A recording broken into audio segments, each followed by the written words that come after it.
छात्रावास के स्वतंत्रता दिवस परेड पर एक परेड दो से 22 प्लाटून परेड पर हाजिर है शुभारंभ।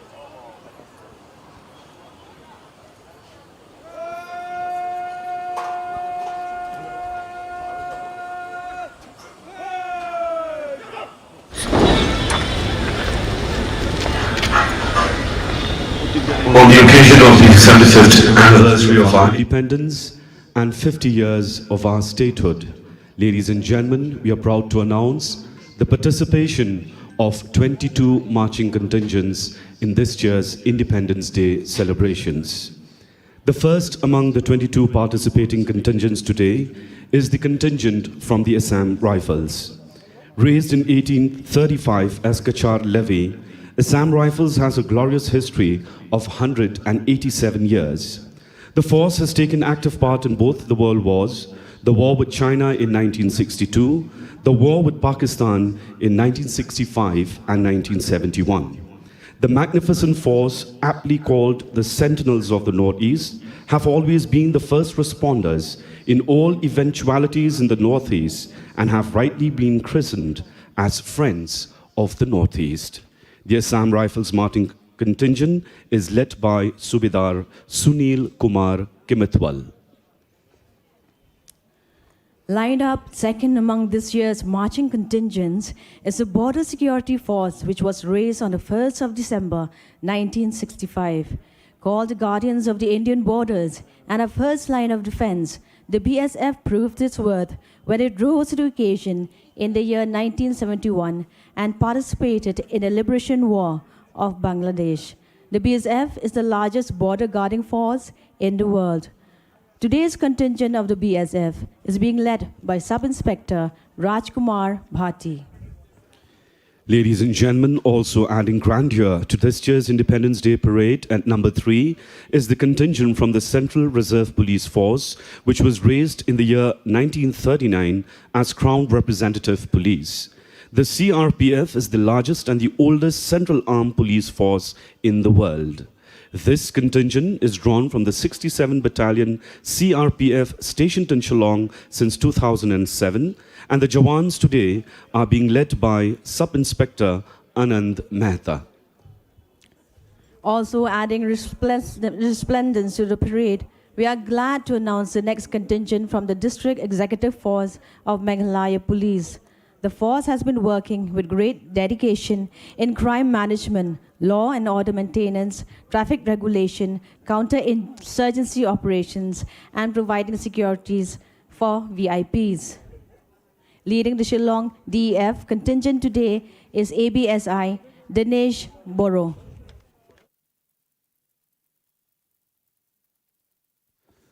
Next in line, we have the contingent of the 1st MLP Battalion of the Meghalaya Police.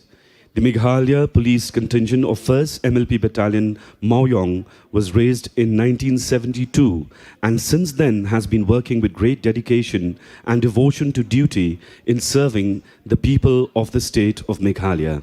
The battalion personnel are deployed for security to VIPs, government properties, and assisting the district administration in law and order duty and also counter-insurgency operations. The contingent is led by Shri Jimbat Sangma, and the women's contingent is led by Ms. Wansuk Mirthong.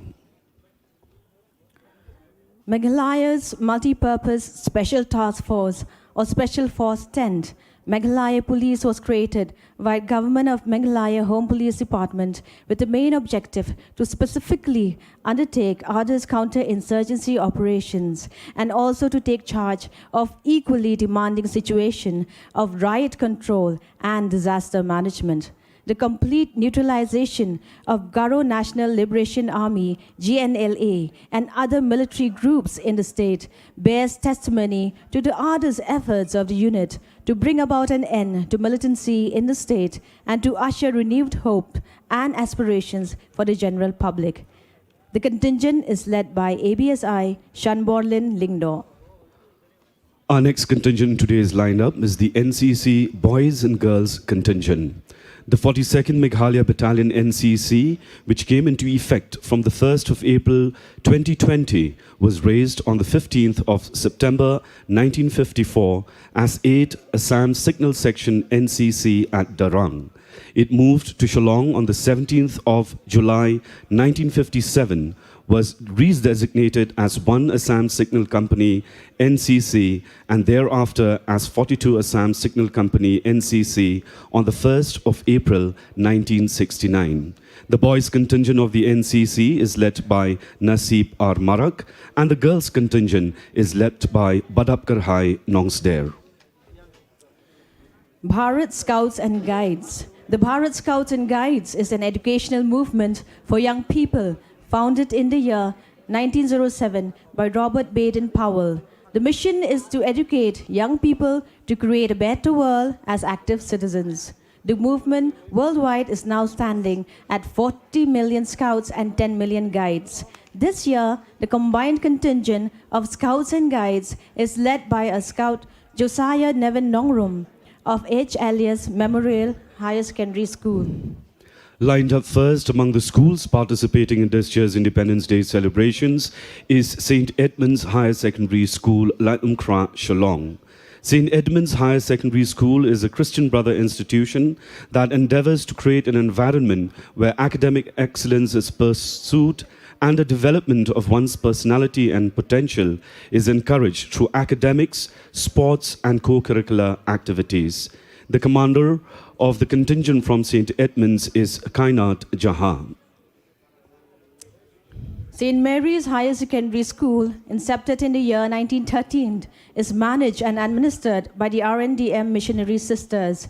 The school has gone beyond a milestone of 100 years, marching forward on the strength of its motto, virtue and knowledge.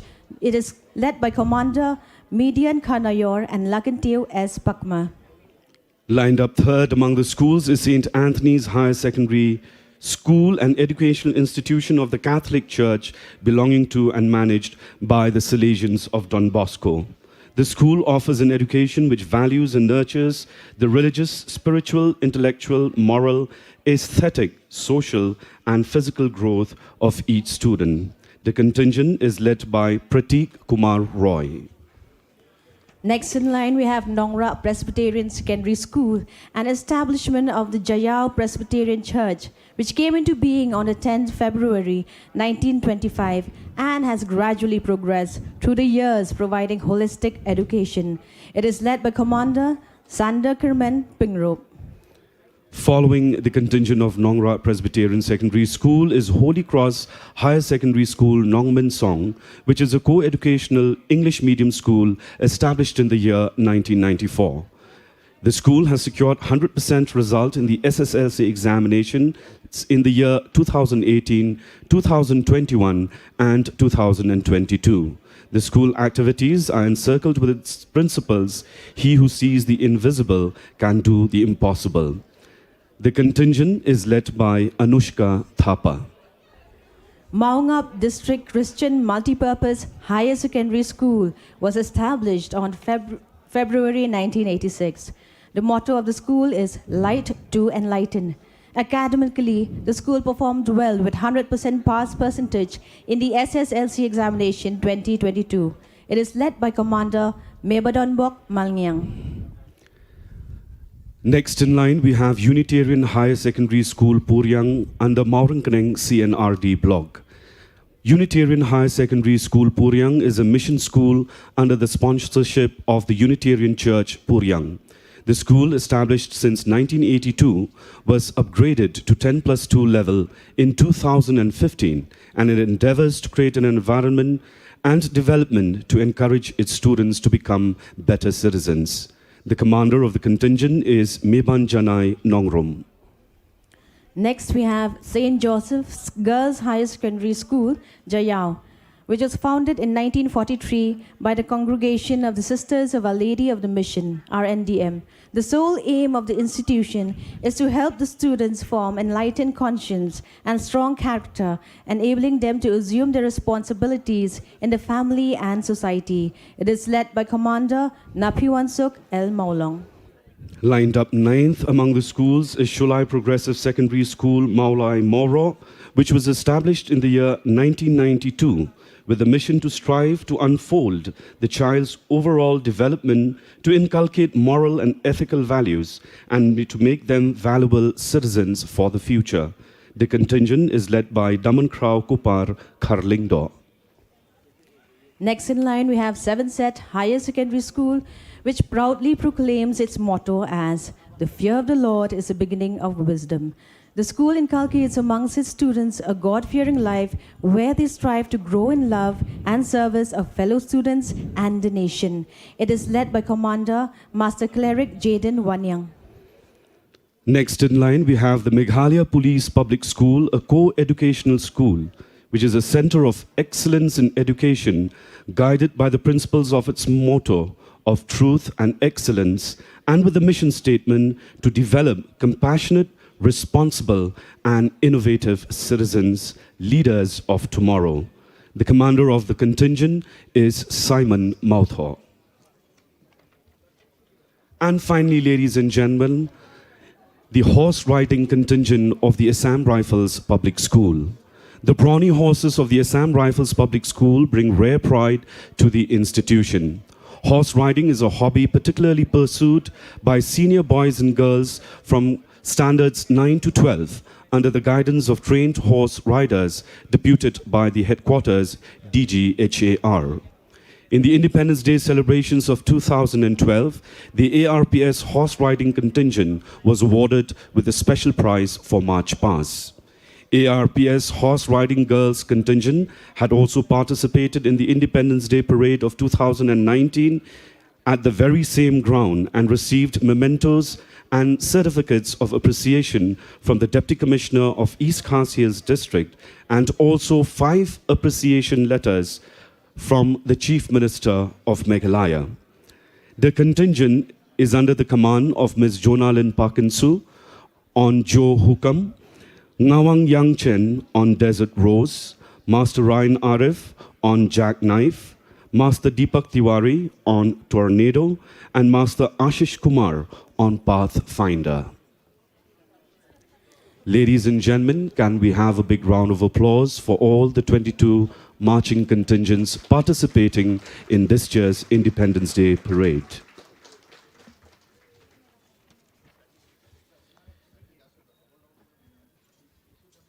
It is also a rare privilege and honor that has been given to us by the Border Wing Home Guards, who have worked tirelessly to ensure that the marching contingents march to their beats.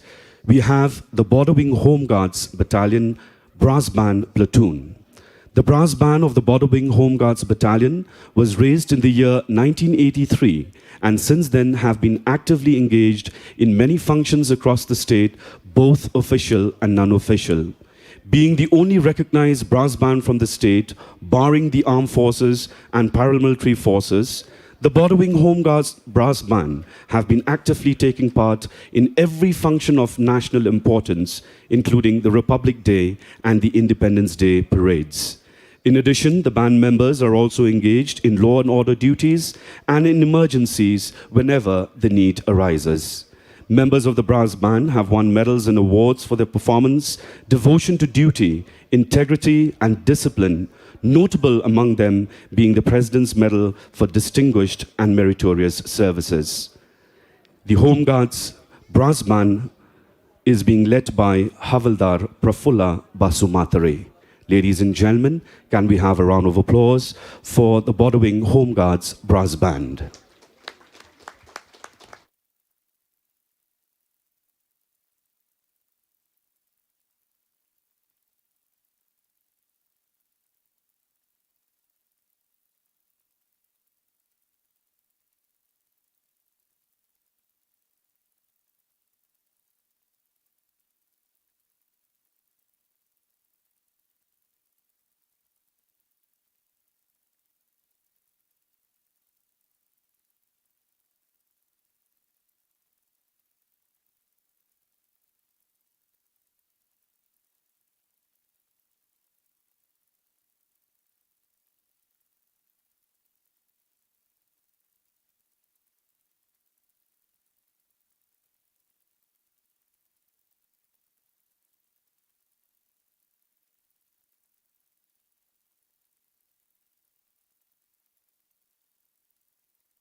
Ladies and gentlemen, while we await the arrival of the chief guest of this morning's program, we are proud to announce the recipients of the Home Guards and Civil Defense Medal for meritorious service. Shri Karnesh A. Sangma, Sub-Inspector, and Shri Timothy Marbanyang Havildar. Can we have a round of applause, please?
Ladies and gentlemen, that was the bugle hoot announcing the arrival of chief guest of today's program, the Honorable Chief Minister of Meghalaya, Shri Conrad K. Sangma. Kindly rise as we welcome him.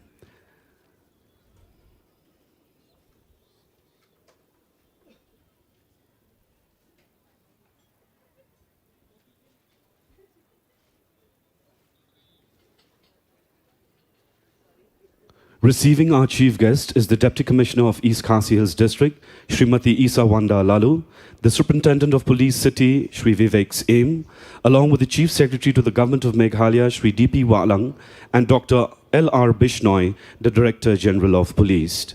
Our chief guest is being escorted to the flagpole by two NCC cadets of the 2nd Meghalaya Battalion, Senior Under Officer Sneha Kumari and Senior Under Officer Bante Kordor Suchang from St. Mary's College.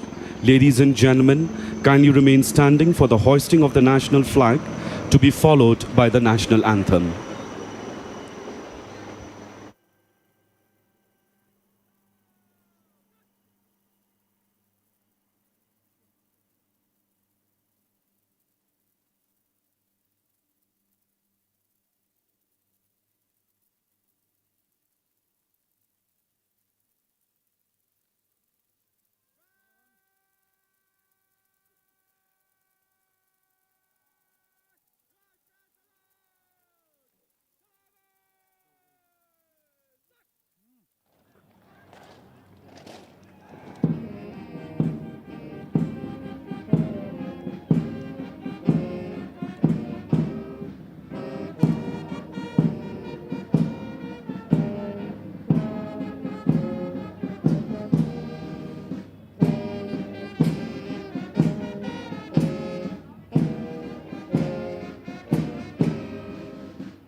Kindly be seated. Ladies and gentlemen, that was the fly past, courtesy the Indian Air Force Eastern Air Command Shillong.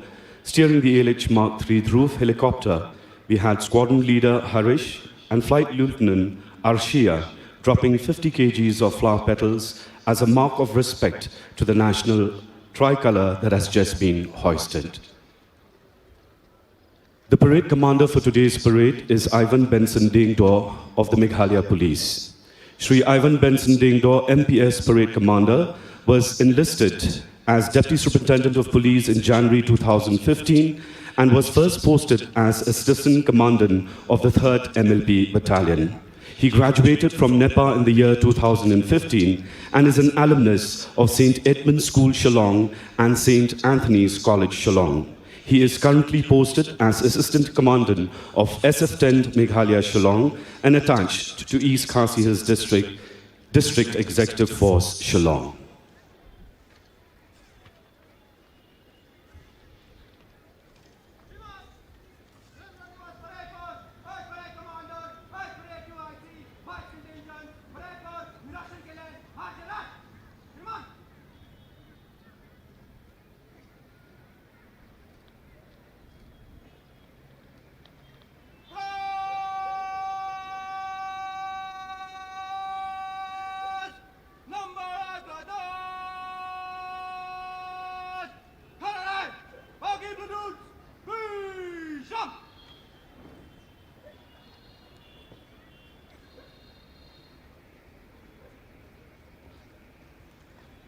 Ladies and gentlemen, the chief guest will now inspect the contingents. Escorting the chief guest is Ivan Benson Dingdor, MPS, the parade commander.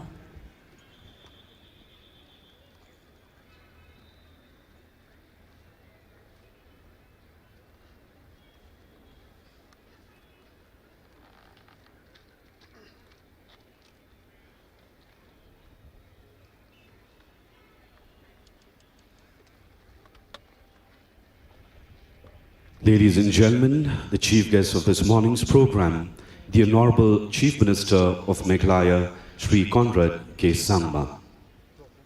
Shri Conrad Kongkal Sangma was born on the 27th of January 1978. He is the 12th Chief Minister of Meghalaya, whose vision for the state was shaped extensively by the ideals of his late father, Purno Agitok Sangma, in both national and state politics. A leader with vision and far-sightedness, Shri Conrad K. Sangma embarked on a mission to take Meghalaya forward soon after assuming the office of the Chief Minister of Meghalaya in March 2018. Ladies and gentlemen, it is worthy to mention that Shri Conrad K. Sangma in the year 2008 became the youngest finance minister of Meghalaya.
Ladies and gentlemen, this year indeed is a very special year for all of us. We not only celebrate India at 75, Azadi Ka Amrit Mahotsav, but also the golden jubilee of our statehood, Meghalaya at 50. We have come a long way since the days of the freedom struggle by our forefathers. The year 2022 is also the 125th birth anniversary of Netaji Subhash Chandra Bose, one of the most prominent leaders of Indian freedom struggle.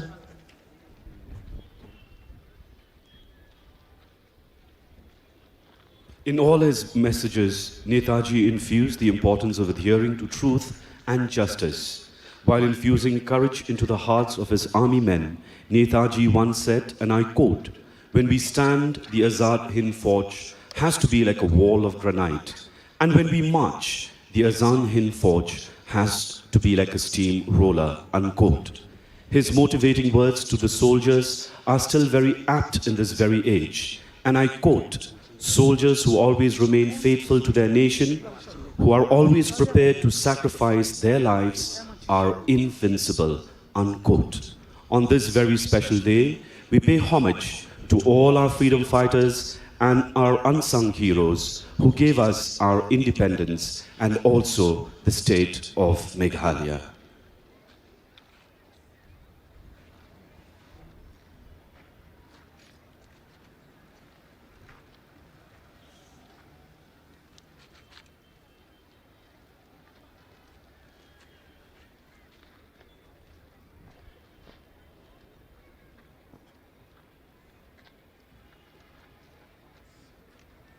श्रीमान, parade को मंच से गुजरने के लिए अनुमति चाहता हूँ। श्रीमान, श्रीमान, परेड कमांडर, परेड पर।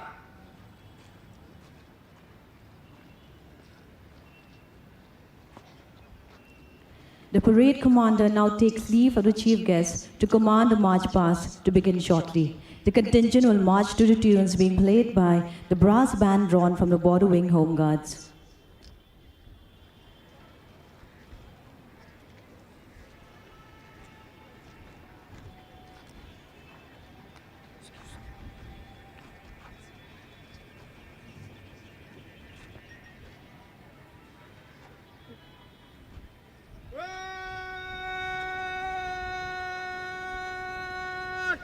सावधान!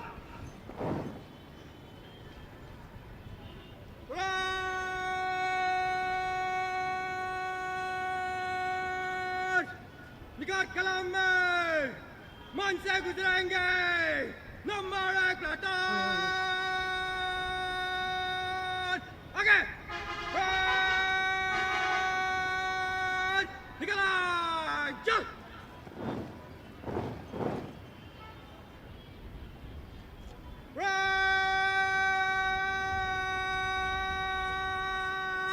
धीरे धीरे जाना चलेगा boot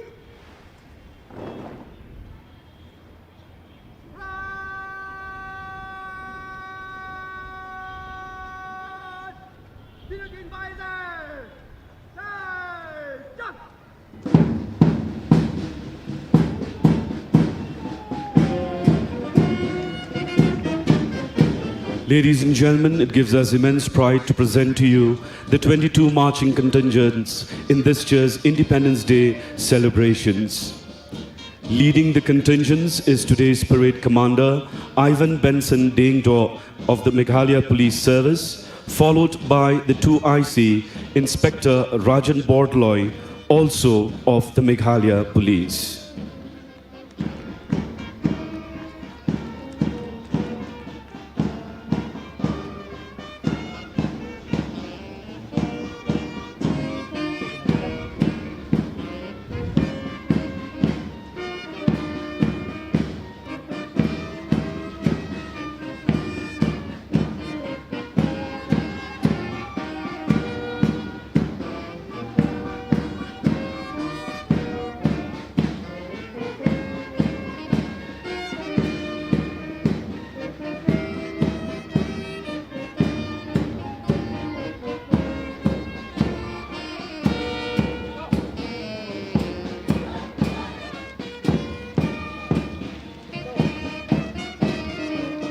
Arriving at the saluting dais and taking the salute now is the parade commander and the 2 IC.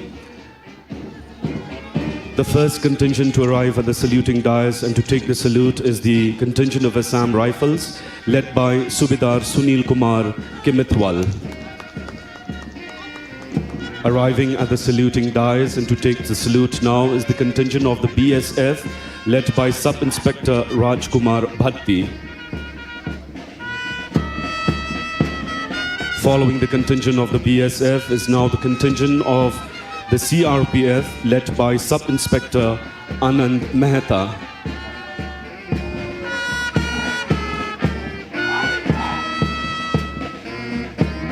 Arriving at the saluting dais and to take the salute now is the contingent of the District Executive Force East Khasi Hills Meghalaya Police, led by Dinesh Boro. Following closely is the contingent of the 1st MLP Battalion under the command of Shri Jimbat Sangma.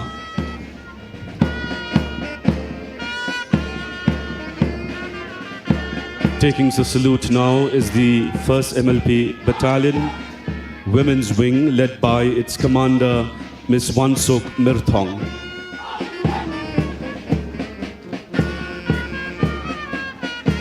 Arriving at the saluting dais and taking the salute now is the contingent of the SF-10, led by ABSI Shanborlin Lingdor.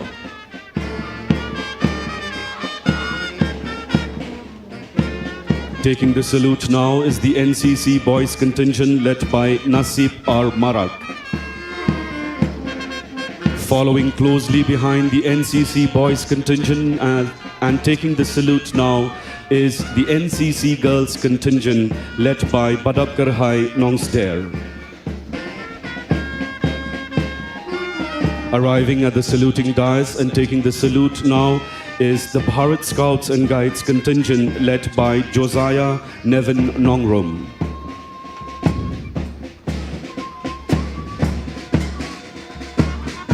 Arriving at the saluting dais, among the schools is St. Edmund's Higher Secondary School, led by Commander Kainat Jahan.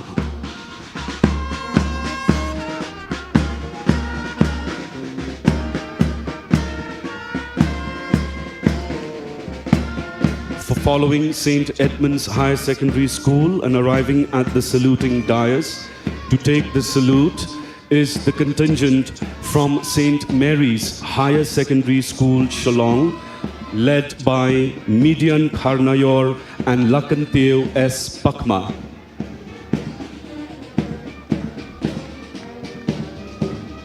Following St. Mary's Higher Secondary School and taking the salute now is the contingent of St. Anthony's Higher Secondary School, led by Prateek Kumar Roy.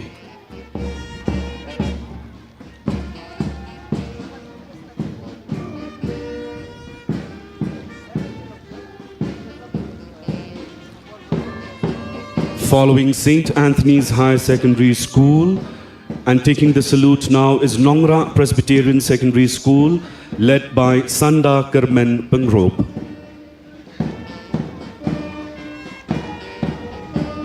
Following Nongra Presbyterian Secondary School and taking the salute now is Holy Cross School Nongman Song, led by Anushka Thapa.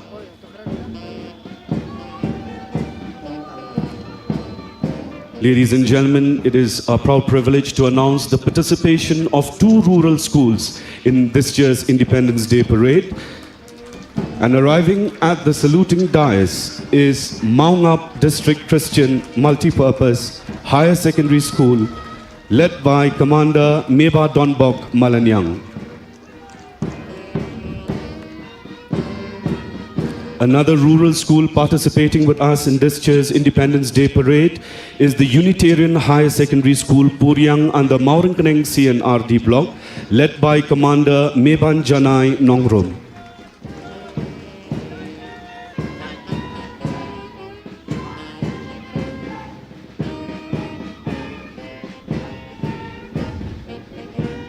Following the contingent from Unitarian Higher Secondary School, Puryang, is the contingent of St. Joseph's Girls Higher Secondary School, Jayao, led by its commander Napi Wansoklin L. Maulong.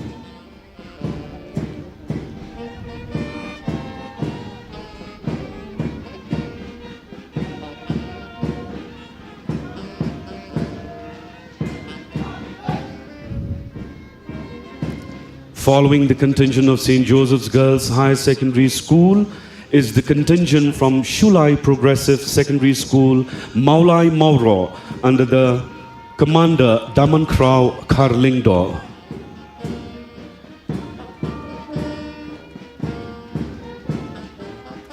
Participating with us for the very first time in the Independence Day Parade and arriving at the saluting dais is the contingent from 7th Set Higher Secondary School, Malki, led by Master Claret Jaden Wanyang.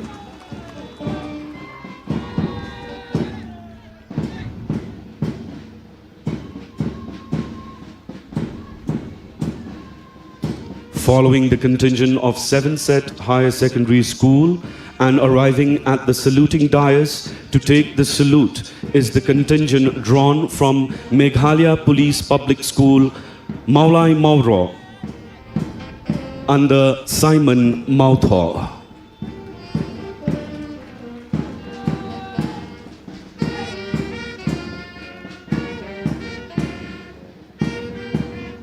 And finally, ladies and gentlemen, adding resplendence and grandeur to our Independence Day Parade is the Assam Rifles Public School Horse Contingent led by Jonalyn Bakansu.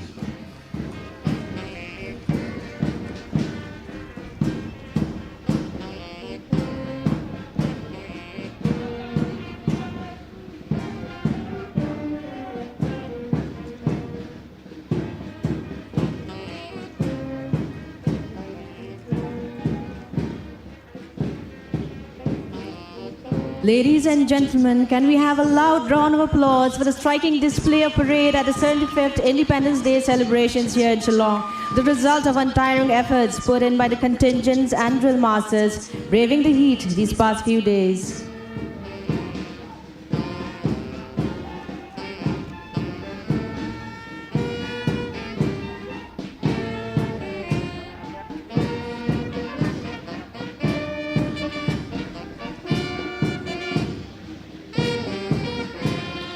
Ladies and gentlemen, can we also have a loud round of applause for the Home Guards Battalion led by Havildar Prafulla Basumatari.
Madhya, Sach.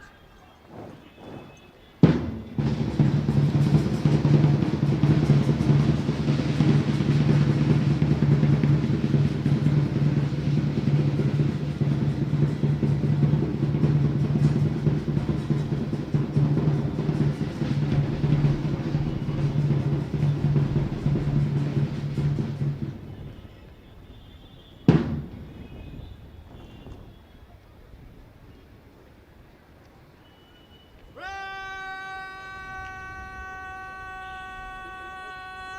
Samacha Karam mein! Madhya se! Dai! Chal!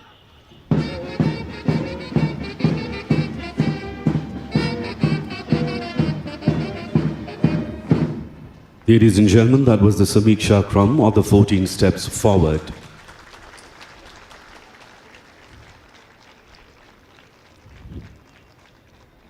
Raj!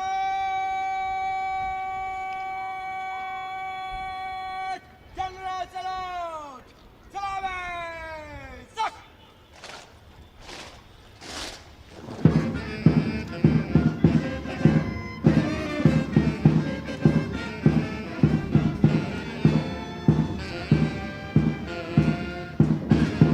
That was the general salute in honor of our chief guest. Raj!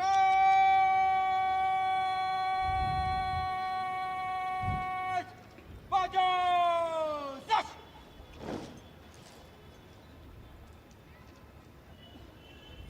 Raj!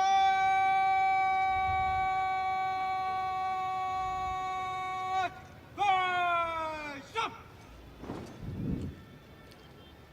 May I now request our chief guest, the Honorable Chief Minister of Meghalaya, Shri Conrad K. Sangma, to kindly address this August gathering.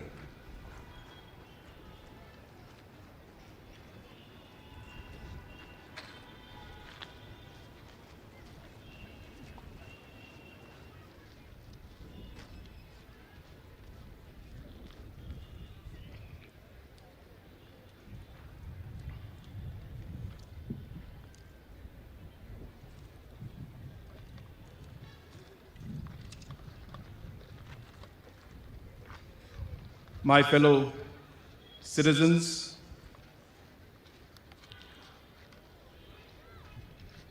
on this very important and a very auspicious day, when we are celebrating the completion of 75 years of independence of our great nation, I take this opportunity to wish and to greet each and every one of you on this beautiful day. On this day, while we celebrate the completion of 75 years of independence of our great nation, we remember our great leaders who had sacrificed their lives, faced different difficulties, challenged the British, fought with them, and gave the supreme sacrifice of their lives. We remember Mahatma Gandhi ji, Jawaharlal Nehru ji, Subhash Chandra Bose ji, Sardar Vallabhbhai Patel ji, Bhagat Singh ji, and many others who had fought so that our country could be free. On this day, we salute and we remember all these leaders. On the 4th of April, 1829, U Tirot Singh, the CM of Nong Klau, led an attack on the British forces by mobilizing the Khasis. He was probably one of the first leaders who had brought the Khasi people together and mobilized and fought the British. On 12th of December 1872, Pathogan Ningmanza had led the independent Garos against the British. On 17th of January 1862, Kyang Nangba had led the second rebellion in Jaintia Hills against the British, where they destroyed their military stock. All these great leaders of our state had rebelled against the British, had mobilized the people of our state and our country, had fought against the British, and had given the supreme sacrifice of their lives. On 30th of December 1862, when Kyang Nangba was in the gallows, he said, quote, "If my face turns eastwards when I die, we shall be free again within 100 years. But if my head turns westwards, we shall be enslaved forever." And when he died, his head turned eastwards. And what he had predicted on the gallows came true. And therefore, many of the leaders like them, like U Lokshon Jarain, U Monbut, Pasonaram Sangma, Paminat Sangma, Uwotep Kindait, and many other unsung heroes had fought for the freedom of our nation. Today, we remember each one of them, and we pay our respects and our homage to each and every one of those great leaders. I also would like to remember in the last 75 years, all the leaders who have contributed to what this nation is today, on where we stand, and how far we have come. Whether it's our soldiers, our police forces, our officers, our farmers, our entrepreneurs, our social workers, our political leaders, and each and every citizen who has contributed to making this nation and bringing this nation where it is today. I pay my respects to each and every one of them. Friends, in the last 4.5 years,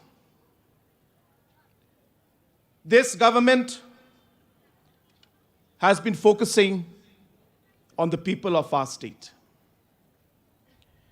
In every policy that we have tried to bring in, every decision that we have made has been driven by putting people first.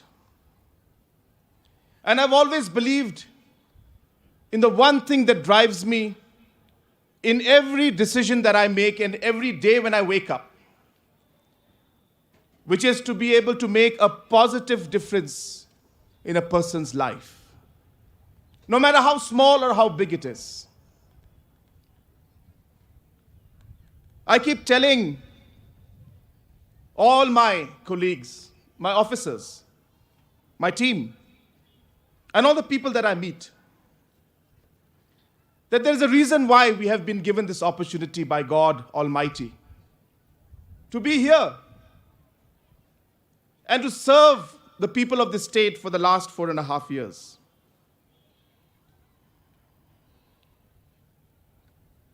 And I tell them that it's not that we are ministers or chief minister. That is not the kind of mindset that I would like to work with. But I would like to see that we dedicate ourselves to our people. And that's what has driven us in the last 4.5 years to do what we have been trying to do. And in all the process that we have moved forward, we have realized that so many things have been happening in the last 50 years in the state, or last 75 years in this country. But we have not been able to get the maximum benefit and output out of it. Somewhere there's been a lack in implementation of things. Somewhere there's been a lack in the monitoring of the schemes. Somewhere there's been a lack in the capacity building of our officials and of our political leaders. Somewhere there's been a gap in the delivery mechanism to the grassroots level. Somewhere we have not utilized the technology that's available today to be able to achieve things in a much quicker and faster way. Sometimes we have missed that there's a holistic approach to everything rather than departments working in silos. And all these thought processes has driven us to do what we did in the last 4.5 years. There have been many difficult situations which we faced. Many tough decisions that we had to make. But as I was telling you, I believe that God Almighty has given us this opportunity to serve the people for a purpose. When we had the border issue in front of us, we had a great challenge. An issue which has not been resolved for the past 50 years. And here we are in a situation where we may be able to take things forward. Last 50 years, people living in the border areas have suffered for no mistake of theirs. There have been incidents of violence. People have lost lives. People could not sleep at night, wondering what's going to happen in the night or in the morning. Many political parties, governments have put it in their manifesto that border issue will be resolved. Many parties and leaders have spoken about it, and they've tried their best to do something about it. And I thank each and every one of them. But it is this government that has taken that extra step forward to finally find a solution to the long pending issue of border dispute between Assam and Meghalaya. 50 years it could not happen. But we have started doing it in the last 5 years. And it's all because of the political will that we had. Because of the belief that we are here for a purpose, and we would like to look back after 10, 20 years, 15 years, and tell ourselves that we did not lose that opportunity to be able to serve the people of our state when we had it. We did not shy away from the challenge and the tough decision we had to take when it came in front of us. I would not want to look back and regret that we did not move ahead. And that's why it gives me immense pleasure and satisfaction to see that we have moved forward in a very, very complicated situation. We faced a lot of challenges. Our leaders went to every village, met every stakeholder, met different community leaders, and then only we arrived at a MOU for the first 6 phases. I can assure you that we will resolve the next 6 locations also. Because we have the political will to move forward and the courage to take the decision when it has to be. And I can assure you, as I said, that we will resolve the rest of the 6 locations also. In the last 4.5 years, there have not been any major incidents related with insurgency. Some minor incidents were there. But by and large, we have seen the state as being peaceful. We are today on the verge of being able to take the peace talks forward with the HNLC. With Government of India and Government of Meghalaya working very closely, talks have already started at an unofficial level. Many rounds of discussions have taken place. And the HNLC has made it clear in writing that their talks are unconditional and within the constitutional framework. And hence, we are very hopeful that very soon, with the efforts of the Government of India, Government of Meghalaya, and the HNLC, that we will be able to take these peace talks forward to its logical conclusion and bring peace to the state of Meghalaya once and for all. In the last 4.5 years, we have worked closely with Government of India to remove the Armed Forces Special Power Act, which had been in our state for a very, very long time. And right after we took over the government, we decided, and which has been something that has been very, very close to my heart personally, that yes, we need the forces to protect us. We need the forces to move ahead and fight when it's required. But in certain complicated situations, sometimes the Armed Forces Special Power Act is counterproductive. And hence, right after taking over the government in 2018, we moved that the Armed Forces Special Power Act should be repealed from our state. And I'm thankful to Government of India, to the Honorable Prime Minister, for having taken that initiative and step. And today, within the last 5 years, we have been able to remove the Armed Forces Special Power Act from our state. In the last many months, our police forces have been working relentlessly to fight the war against drugs and substance abuse. And I must congratulate the entire force led by our DGP for having taken this as a priority. And today, this is a fight that we will continue. And we will ensure that these kinds of drugs and different substance abuse does not destroy our future generation.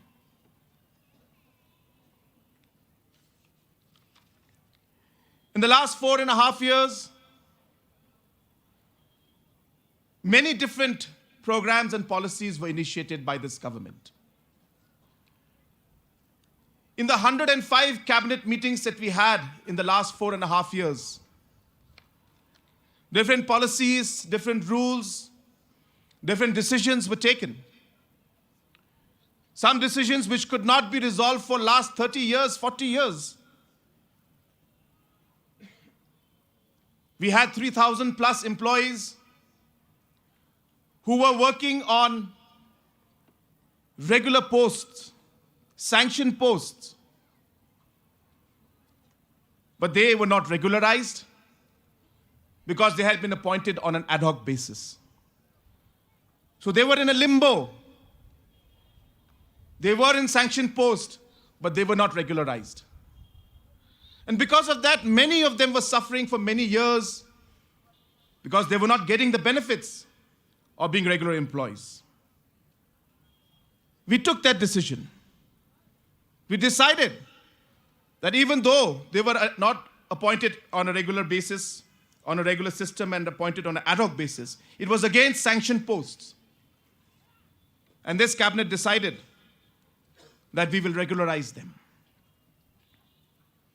Our ASHA workers who have been working day and night for our health services had not been getting the incentives that they deserved.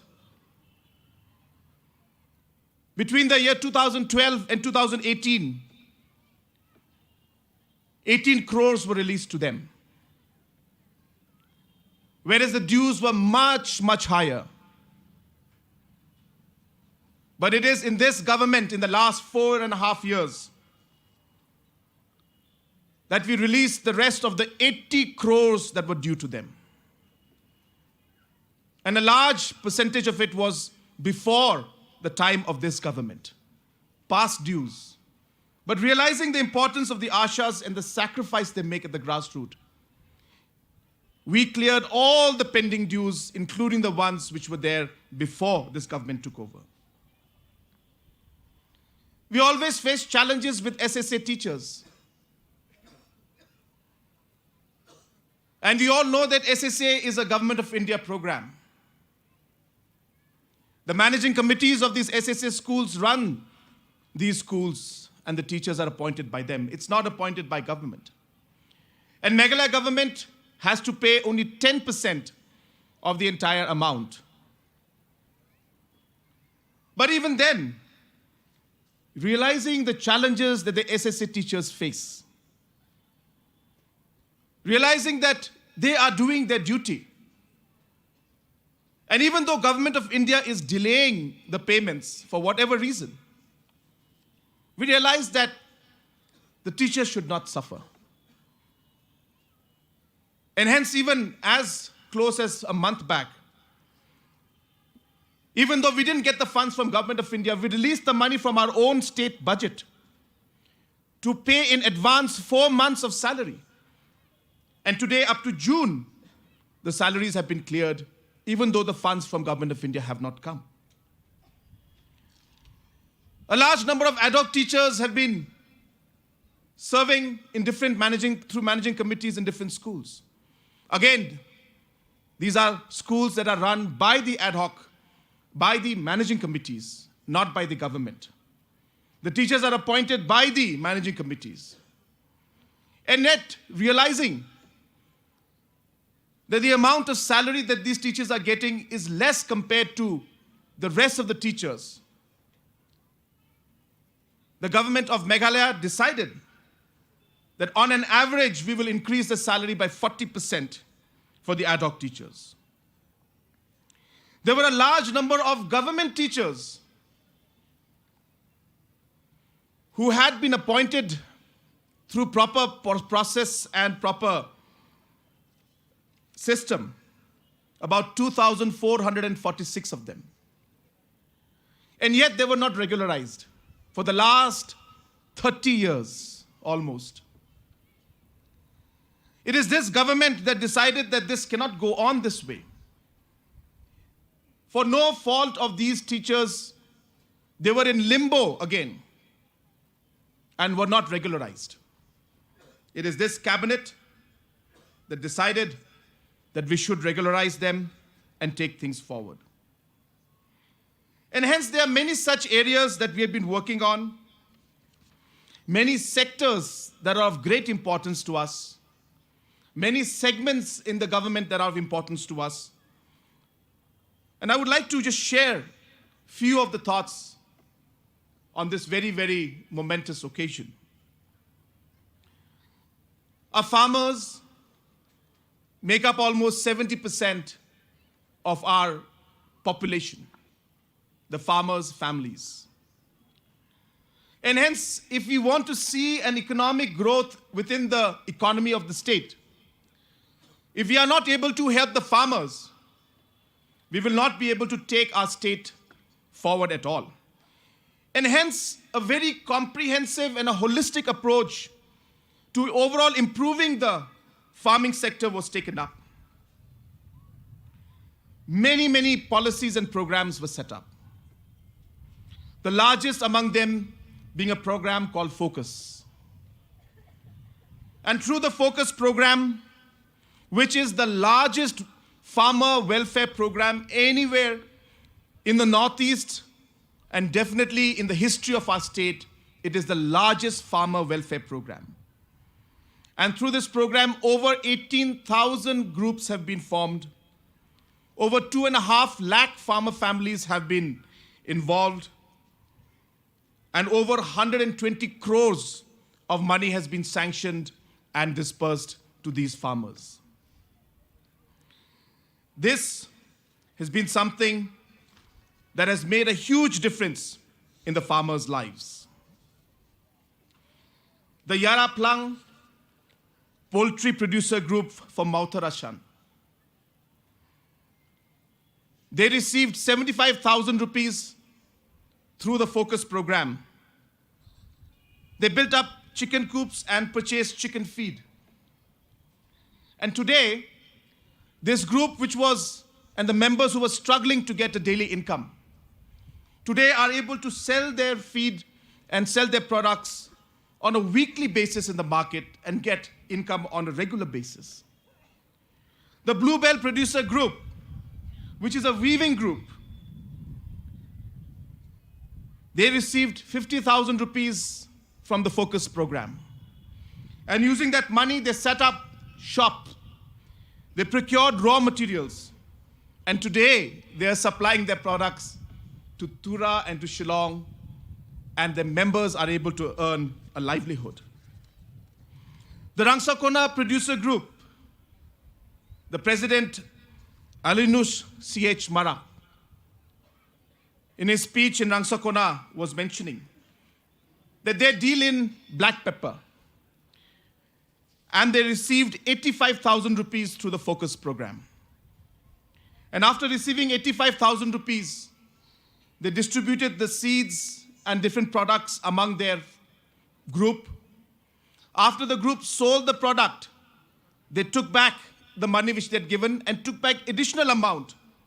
And today, in their bank balance from 85,000 rupees, which the government of Meghalaya gave, today the balance has gone up to 1,12,850 rupees.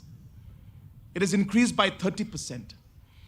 And today, this money that is lying with them is used as a mini bank. Whenever the members require money, they don't have to go to the banks. They can use their own money which is lying there. And the government intends to take this forward in the next years to come. So can you imagine every year if 5,000 rupees goes into this different producer group's account? And we'll have over 40,000 groups when we are done. So 40,000 groups getting 5,000 rupees every year. That's 200 crores rupees every year going into the economy. And if this goes on for the next 5 years, there will be 1,000 crores at the disposal of these different farmers in their producer group accounts, which will act as a liquid cash available to the rural economy and to the members to be able to use it in the way they think that's appropriate. You can't imagine the difference it will make, where today farmers have to struggle to get agriculture loan. This 1,000 crores will be right there in their bank accounts to be used as per their own desire, as per their own wish. And that's why we intend to continue this program. But we also realize that not just the producer groups, the individual farmers also need to be supported. And therefore, we came up with a program called Focus Plus. And through the Focus Plus, the same members in each group who are getting 5,000 rupees per member, but in the group account, will now get an additional 5,000 rupees in their personal account. So therefore, every member of a producer group will get 5,000 in their group account and 5,000 in their personal account, which means 10,000 rupees per farmer. Some of it has already gone, and a large part of it will go forward. And this is a kind of grassroots empowerment that is taking place today, which will transform the lives of our farmers. But this is not all. If the grassroots level we are giving funds to be able to use as working capital to the farmers, we also realize that there has to be a holistic approach. And hence, many mission mode programs started. Piggery mission, milk mission, Lakadong mission, ginger mission, jackfruit mission, aqua mission, and we have on the cards goatery mission, poultry mission, aroma mission. We realized that we need to create the institutional framework and system. We need to create the different programs on a mission mode to be able to take things forward to the logical conclusion. Today, because of the Lakadong mission that we started, 1,000 farmers were there before we started who were into Lakadong turmeric. Today, within 4.5 years, from 1,000, today we have 10,000 farmers engaged in Lakadong turmeric. The price that they used to get when we started this program, today they're getting 40% higher than what they used to get in 2018. In Safai, in Laskin block, the Lakin Tulang self-help group, they used to produce 1,800 kgs of Lakadong. Today, after the intervention of the government, their production has gone up to 9,000 kgs. From 1,800 to 9,000 kgs today. And not only has their production gone up, the government has given them equipments to process. And these equipments run on solar energy, clean energy. And like this, there are 15 other groups that have been helped. And today, they are selling and being able to earn over 2 lakhs annually by doing these missions and these programs. In the piggery mission, we have an overall consumption of 18,000 metric tons of pork every year. If you were to multiply 18,000 metric tons of pork into the market price of, say, average 350 rupees per kg, that is a 630 crore market. 630 crores. And 50 to 60% of the production and the supply used to come from different states around the country. Be it Telangana, be it Andhra Pradesh, be it Bihar, Punjab, Haryana, they used to supply 50 to 60%, which means close to 400 crores worth of purchase of pork. The money used to go to markets and to producers outside the state. And hence we realized the opportunity in this. And therefore we started the largest piggery mission program in the country, 214 crores worth of piggery mission.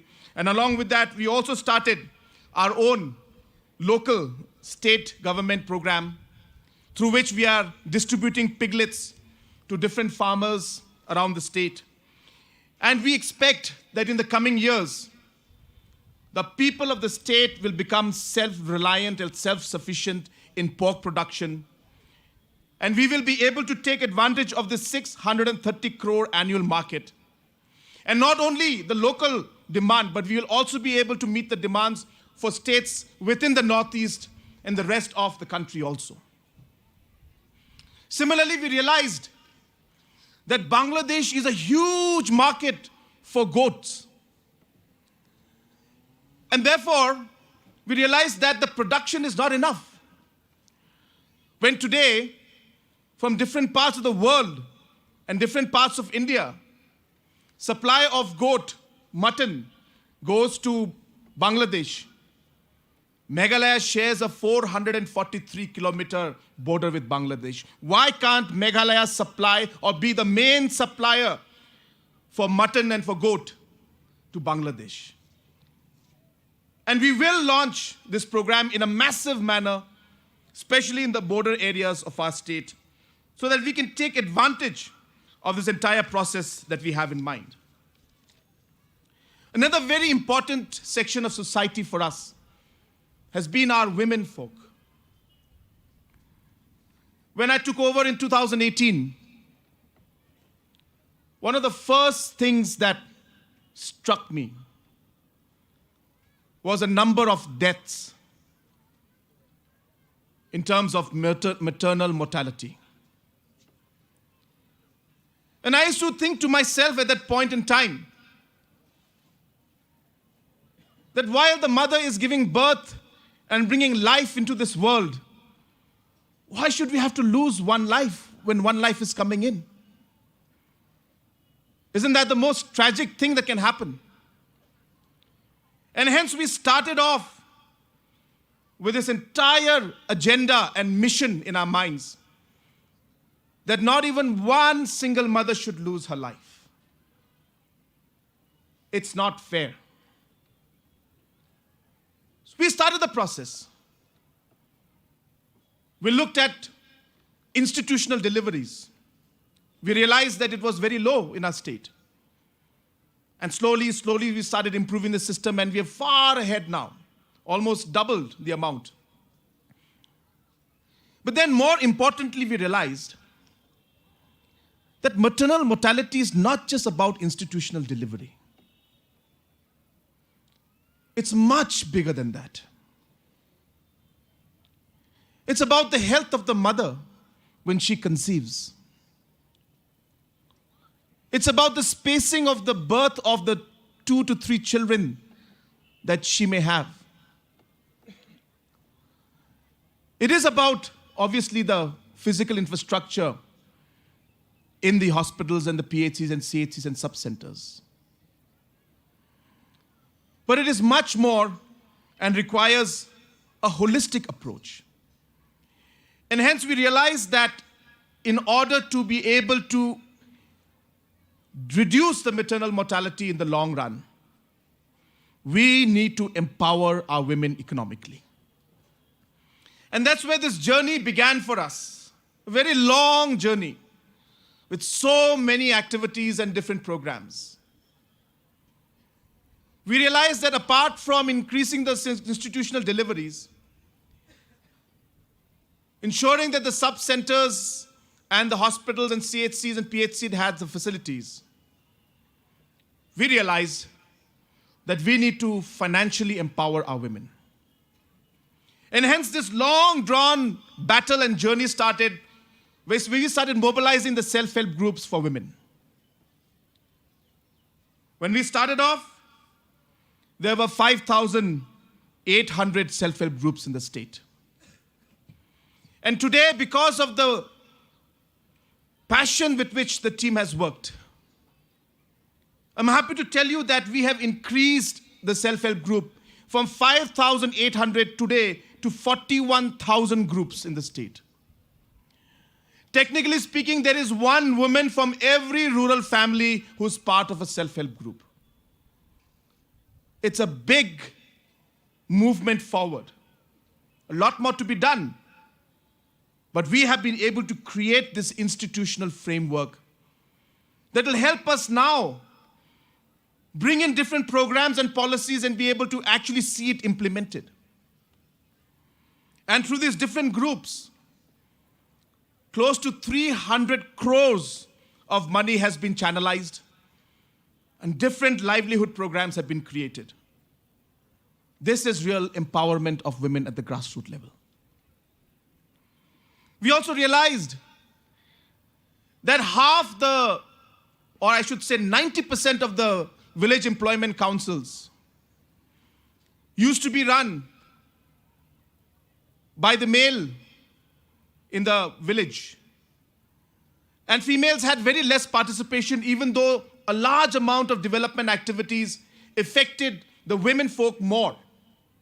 And hence they need to be in the decision-making body.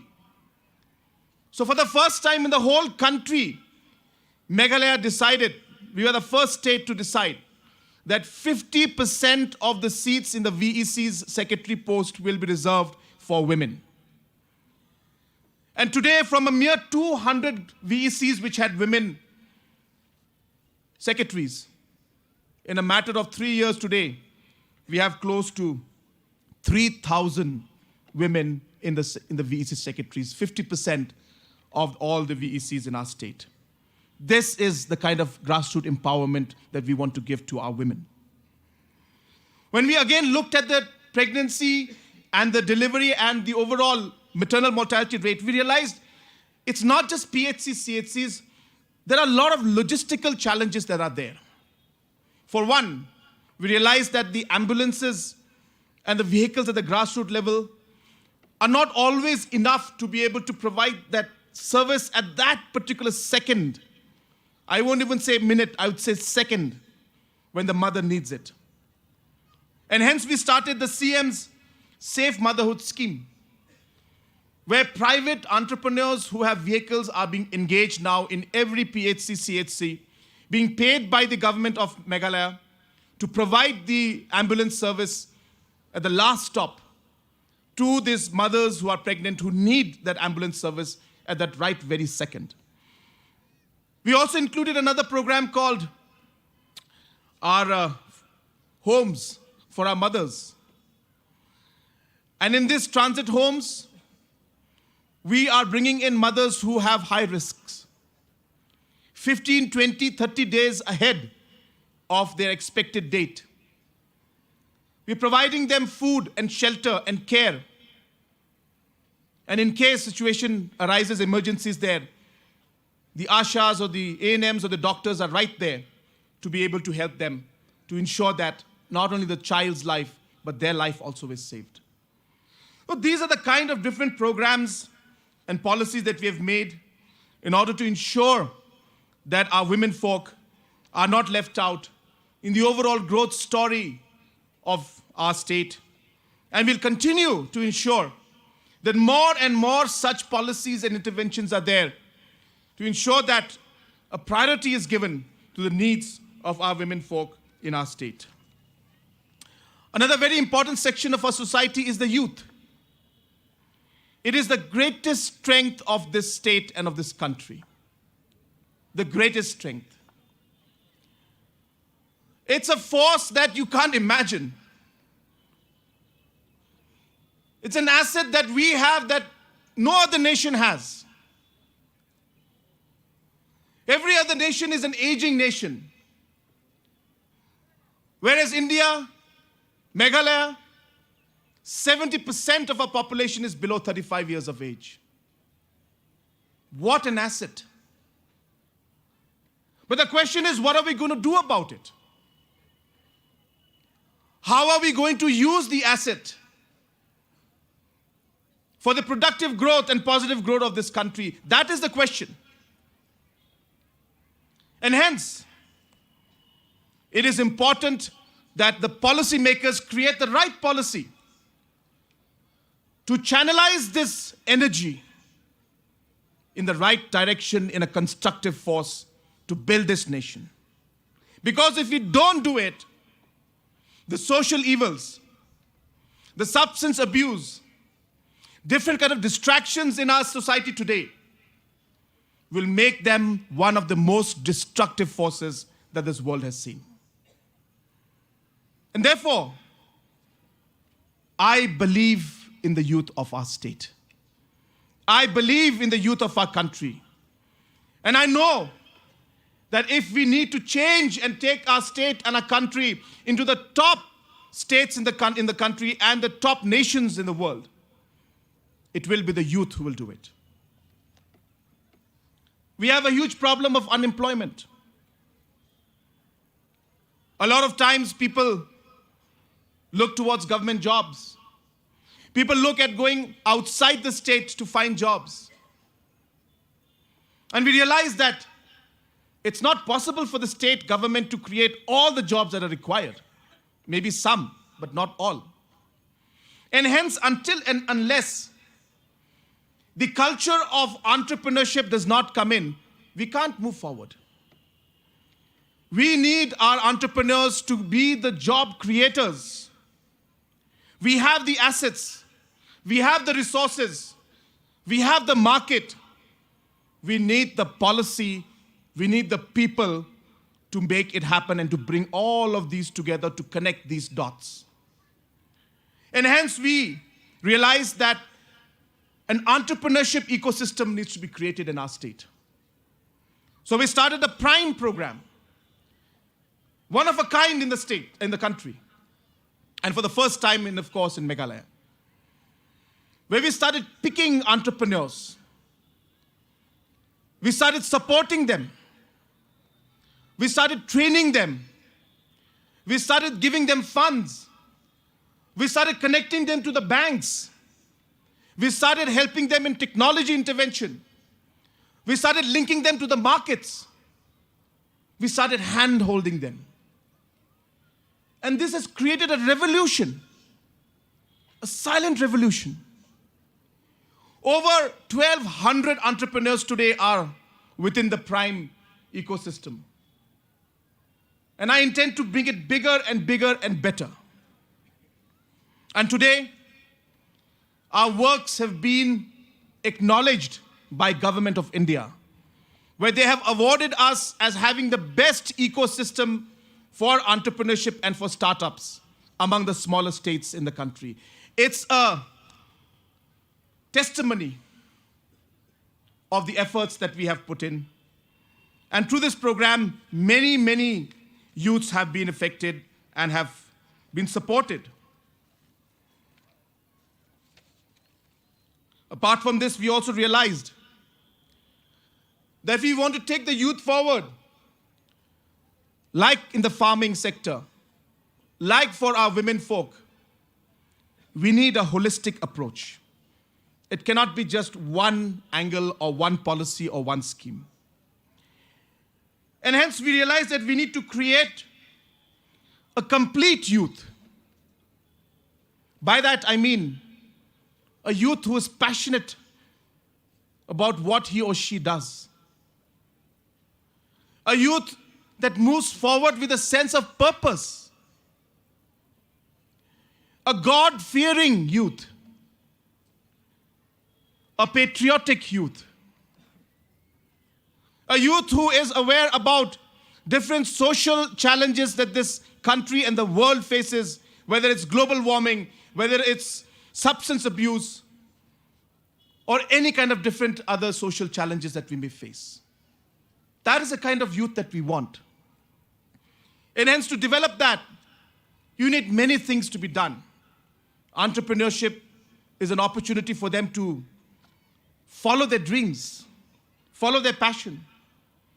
But we need to also build up the confidence level in them. We need to give them counseling. We need to guide them. We need to give them that strength to be able to come out and say, yes, this is what I want to do. And hence programs like Aspire Meghalaya were framed, where we are giving soft skill training to 20,000 of our youths, and we intend to expand and bring it out to all the youths of the state, where we are able to build up, polish. They have that confidence. They know what they want to do. They just need that nudge.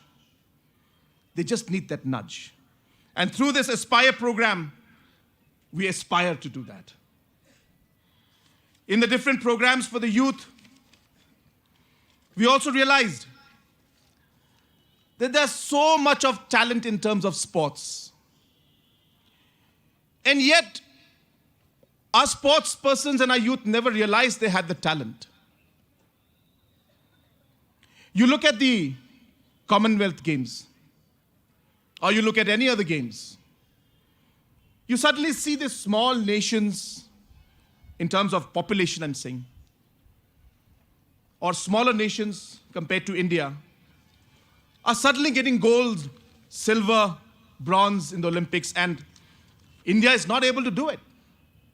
Even though we have 1.3 billion plus people. And we realize that the reason it is like this is because we do not have a scientific approach to skilling, training, and identifying the talent of our youth. And hence, in partnership with experts from different countries and the nation, we have started the Star Sports Talent Program. where we have started identifying the talent at a young age. You'll be surprised to know that in the last 3 to 4 months, we have screened 4,600 of our youths. Raksan Sangma, he's from Southwest Garo Hills. In a 20-meter sprint, he clocked 2.84 seconds. Now, that does not make a lot of sense if you don't compare to international standards. But let me tell you, the international benchmark is 2.99. And he did it in 2.84. And you know what? He did it without shoes, without any training, without anybody telling him how to run. Just sheer raw talent. Ibahun Kurba, she was able to do the same in 20-meter sprint. Where the international benchmark was 3.5 seconds, she did it in 3.47 seconds. These are super athletes, and they were right under our noses, and we didn't even know about them. So therefore, unless we come out with policies, scientific approach to these kind of things, we will not be able to identify our talent. We have a smaller population, just like other smaller countries. We have a smaller population compared to the rest of the nation. But if every single youth can be given the chance to be able to live up to his or her full potential, can you imagine the impact we can make at the national and international level? There are nations who invest in identifying talents in all spheres: academics, innovation, games, music, art. And they give special training and opportunity to them. Through this STAR program for sports for the beginning, we will be identifying these youths and sending them for training according to their skills to different academies in the country. And if possible, we also are looking at international programs to take them out. And hence we realized that these kind of approaches and programs are required to give a holistic growth to our youth. Recently, we have started also engaging with the youth in general. And Meghalaya has launched its largest youth engagement program called Yes Meghalaya, Yes India. And this program, we intend to engage with the 2,000 youth clubs that have been formed by these youth on their own, because of their passion, because they want to do something for society, because they realize that energy is in them. But these 2,000 clubs, which may have 20, 30, 40 members each, they want to do things, but nobody's there to guide them. Nobody's there to financially support them. And hence we decided that we will give up to 1 lakh rupees to each of these clubs to be able to do the activities that they really want to. And of course, we build up on it. We keep supporting them. Because I realize if we don't engage with the youth, and if we don't support them and we don't let them do the constructive things that they want to do, well, if there's no ecosystem, they will shift to the destructive force.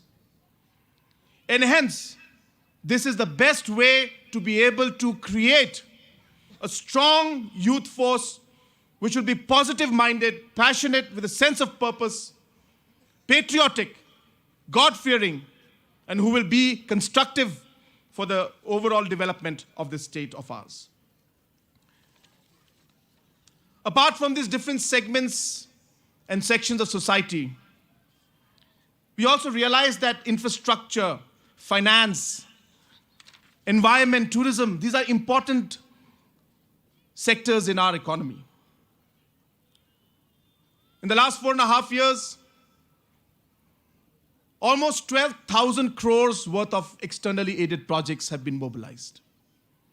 Now, I know a lot of people keep questioning and asking, why is the government taking so much of loan from these banks? 12,000 crores of loan. Friends, I want to explain that these 12,000 crores that comes into us, into the economy, through the externally aided projects, these are not loan to government of Meghalaya. These are loan to government of India. And in government of India subsidizes and gives it as grant at 80% to government of Meghalaya. And hence we have to only pay at an 80-20 ratio. That means 20% is paid by government of India, 80% is by government of Meghalaya, and 80% is paid by government of India. And hence, this is most probably the best financing model for our state. And as I had mentioned in my telecasted speech, that this amount of 12,000 crores that has come in is one of the highest that any Northeast state has received. And because of the overall performance of the government, the fundings have been increased in some of the programs, which normally does not happen. Because these agencies are professional agencies, and they really map and go into the details of things. But because of the performance of the finance of the state government, we were able to mobilize 12,000 crores through the external aided projects.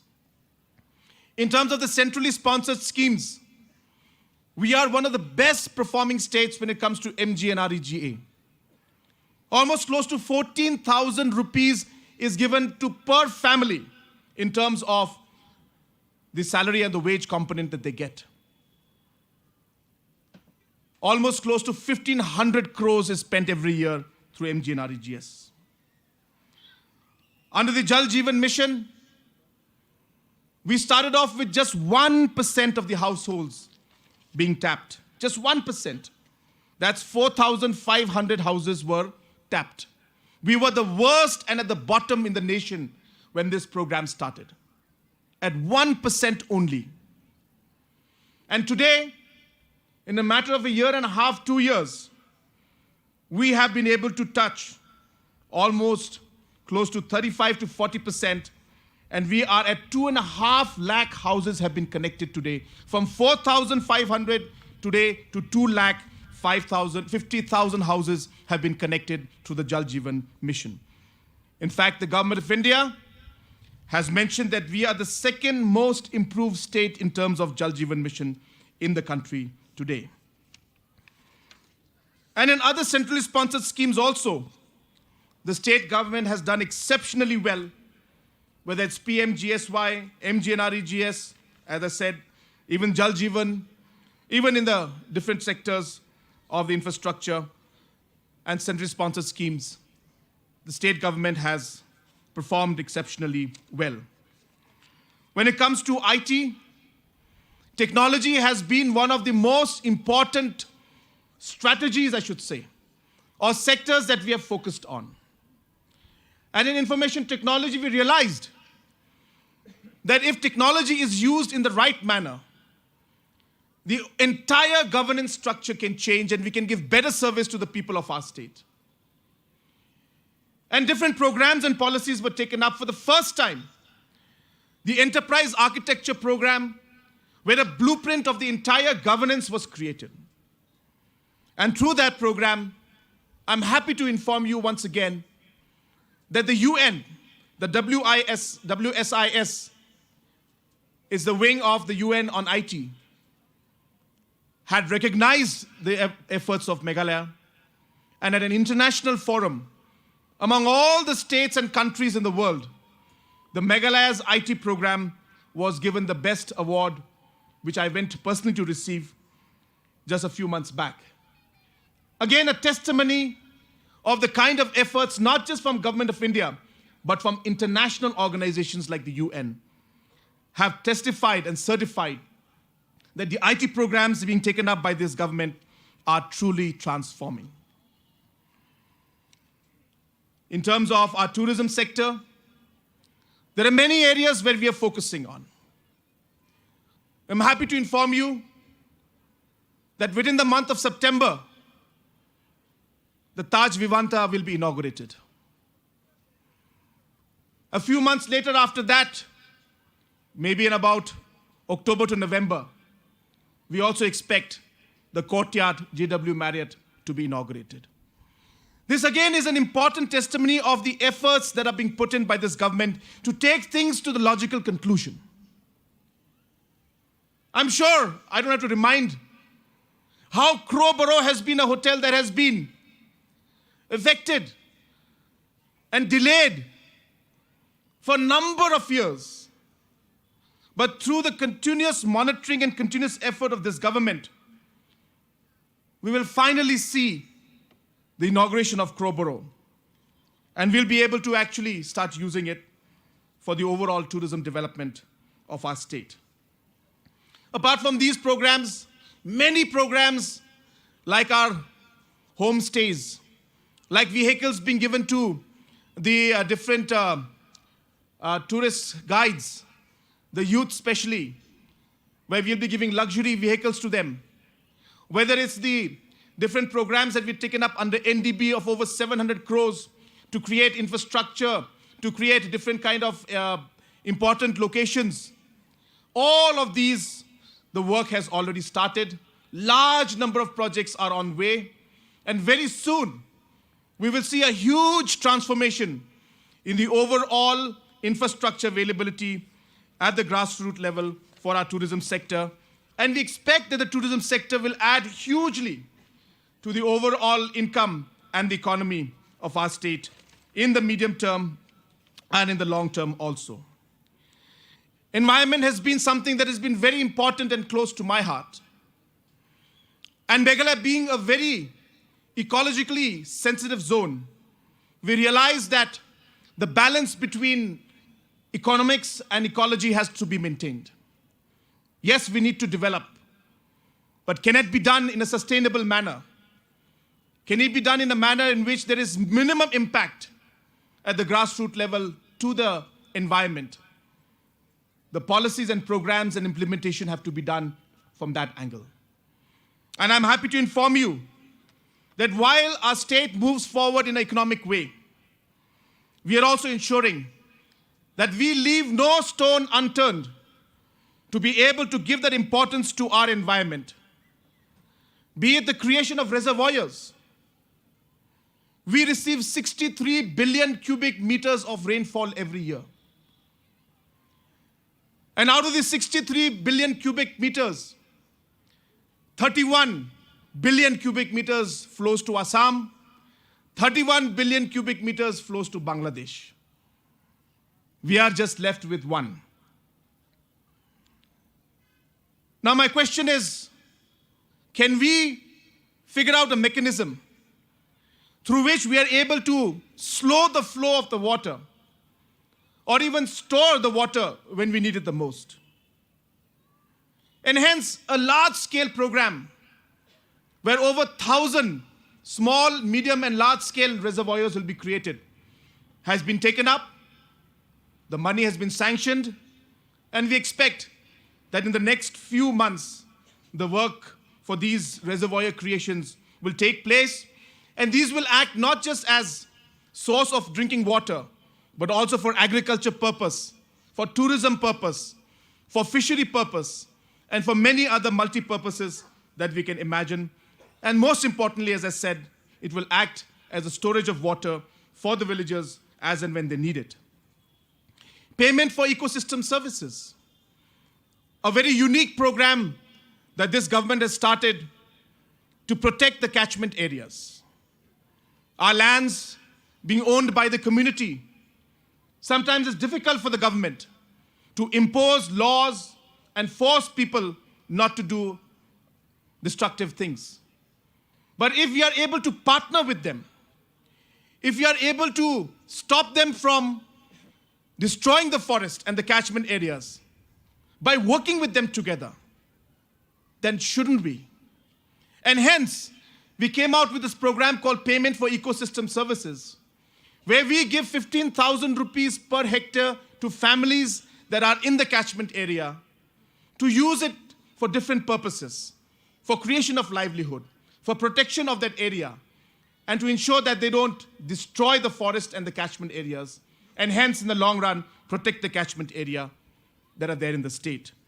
So this program of payment for ecosystem services has been started on a pilot basis, but we expect that we will be able to take this forward to many other different parts of the state and in different catchment areas that are there. Friends, in the last 4.5 years, we have done many things. And as I mentioned in the opening remarks, that I truly believe that God has given us this opportunity to serve you. We have always kept the people of our state ahead of us. We have ensured that we work and we don't lose even a minute, even a second, to ensure that we are able to give the best service and take the state forward in the best way that's possible. But though we have done a lot of things, it's been very tough. We have faced large number of challenges, large number of difficulties. And maybe we were not able to do everything that we had embarked off to do. And maybe we have many things to be done. And there will be a lot of people who talk, who will criticize the government, who will say that this particular work wasn't done or that particular scheme wasn't implemented. And I don't mind it at all. In fact, I look at it as a positive criticism because it drives me to do more. It pushes me and makes me realize that I cannot stop. I need to continue. But even though these people will criticize, but I believe that there's one thing that we have achieved. And we have achieved and managed to bring hope, faith, and belief that things can happen, that things can change, that things can move forward, that we as Meghalaya can be the top 10 states in the country in the next 10 years. I know it because I heard it and I felt it in the voice of Shri Mawel Shadap CM, the CM of Ride Nongtung from Block 2, where he told us in the meeting that he has suffered for 50 years. They've been fighting with the people from the other side in terms of the state. They've been living in great difficulty, and that he had lost hope that the border issue will ever be resolved. But in that meeting he said that I have faith now, I have hope now, and I believe that in this government it can happen.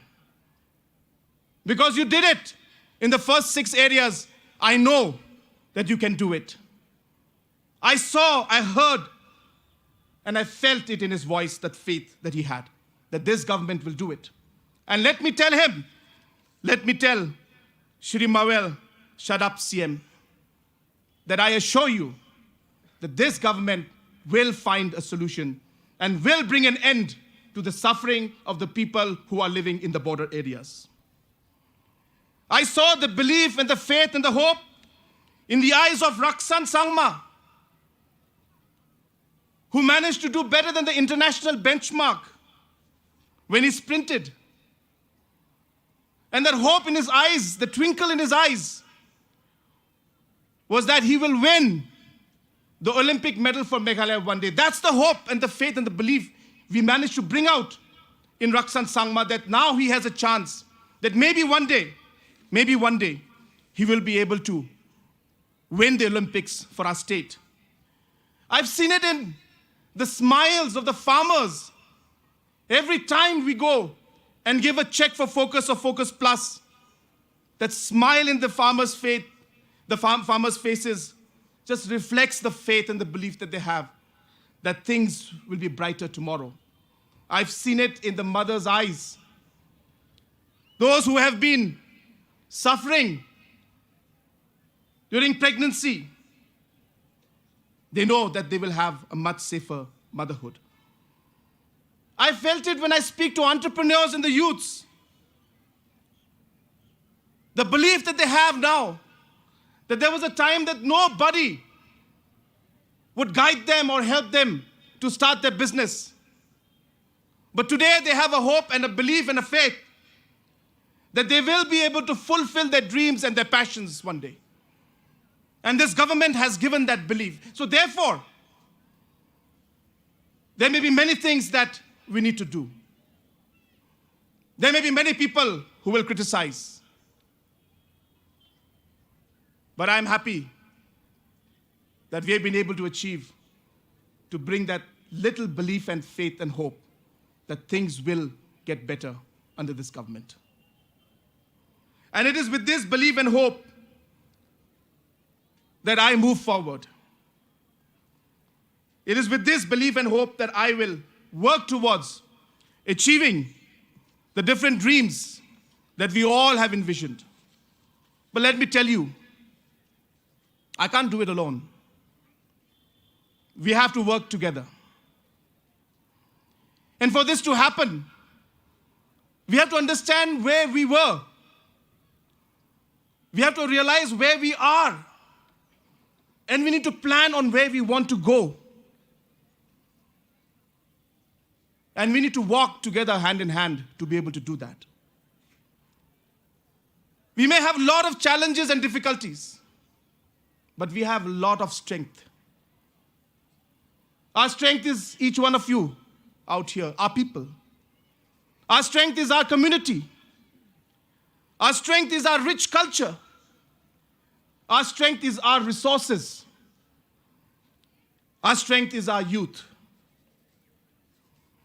And as I said, though we may have many challenges, if we can bring all of these strengths together and channelize them in the right way, work together, fight together, I can assure you there will be no challenge that we cannot overcome. दोस्तों, आज इस स्वतंत्रता दिवस के अवसर पर मैं मेघालय के सभी नागरिकों को बहुत बहुत शुभकामनाएं देना चाहता हूं। आज हमारे अलग अलग फौज के सिपाही कमांडर्स आज यहां पे हमारे साथ हैं। पुलिस फोर्स के हमारे लोग हमारे साथ हैं जो भी धूप में कुछ घंटों से खड़े हुए हैं। लेकिन देश के लिए जो इनके मन में प्यार है, जो रिस्पेक्ट आज हमारे इस तिरंगे के लिए है, इस धूप में भी, कड़ी धूप में भी वो लोग 1 इंच नहीं हिले। मैं आप सबको बहुत बहुत धन्यवाद कहना चाहता हूं। मैं हमारे सारे नागरिकों को इस अवसर पर धन्यवाद कहना चाहता हूं कि आज आप सब ने जो हमारे प्रधानमंत्री जी का डायरेक्शन था, हर घर तिरंगा, आज हमारे स्टेट में सभी लोगों ने साथ दिया और आज तिरंगा इस स्टेट के हर कोने पे लहरा रहा है।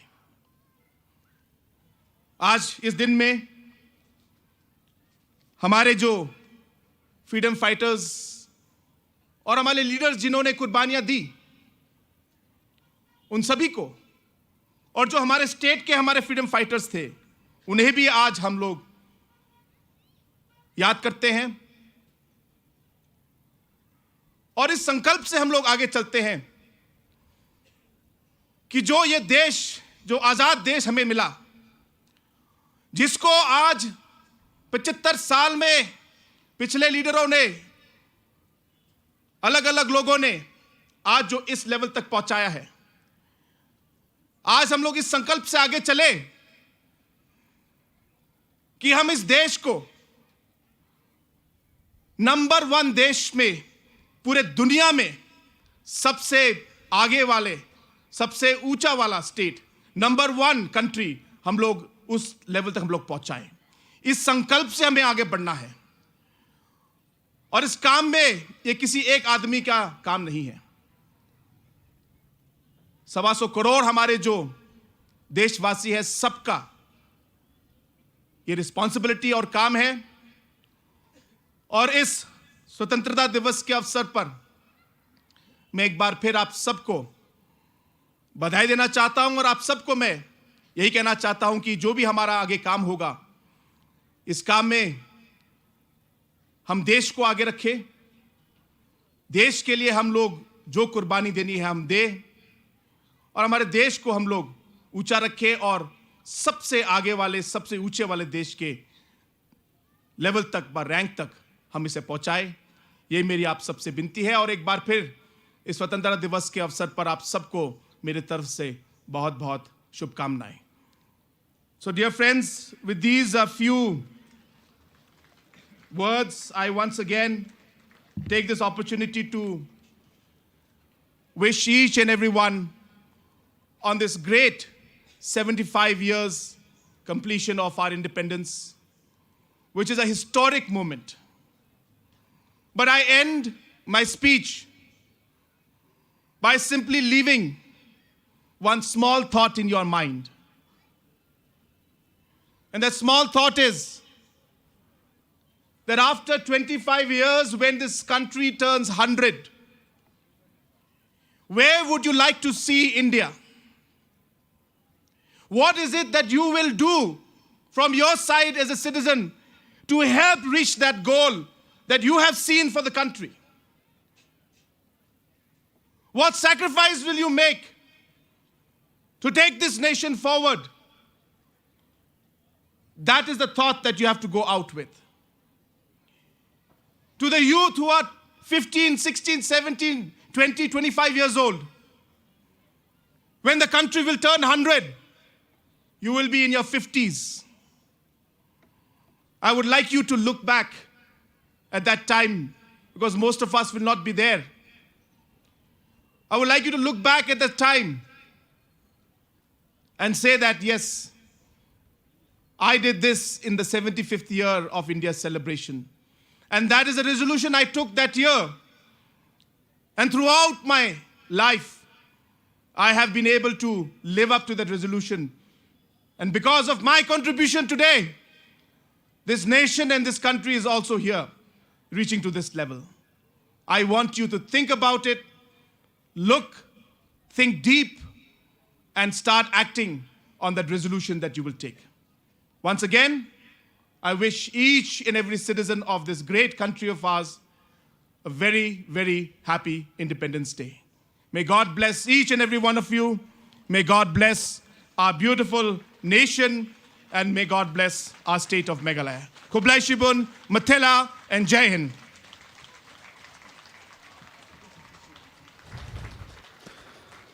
Thank you, sir, for sharing with us your thoughts on the solemn occasion of our Independence Day and also the Golden Jubilee celebration of our state. May I now request one and all to kindly rise for the singing of the national anthem.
Thank you, one and all. Kindly be seated.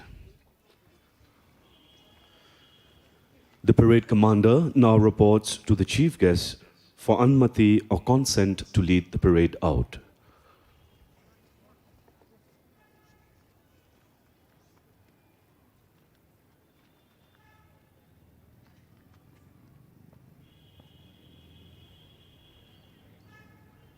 श्रीमान parade समाप्त हुआ parade को विसर्जन करने के लिए अनुमति चाहता हूँ श्रीमान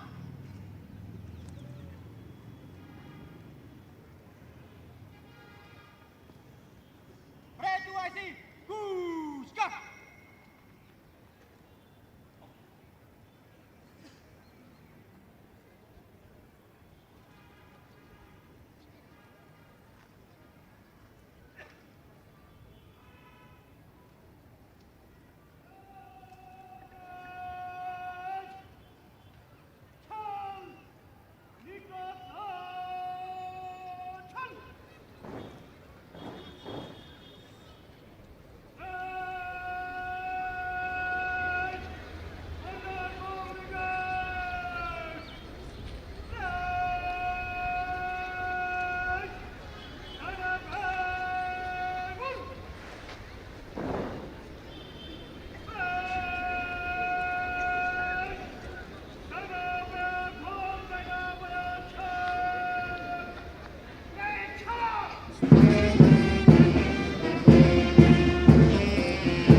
Ladies and gentlemen, can we have another round of applause for the resplendent marching contingents leaving the parade ground to the melodious tunes of Sare Jahan Se Acha, beautifully rendered by the brass band of the Border Wing Home Guards.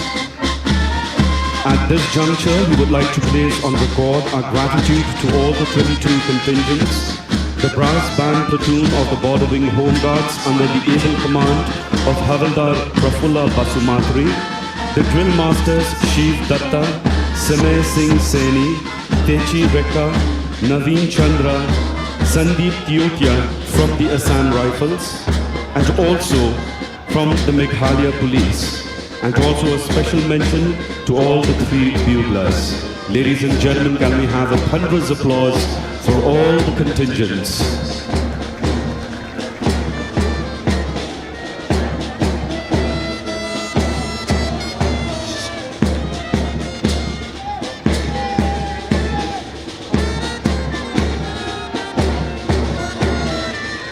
The celebration of Independence Day and Meghalaya at 50 would remain incomplete without celebrating the rich cultural heritage of the country and also the state of Meghalaya.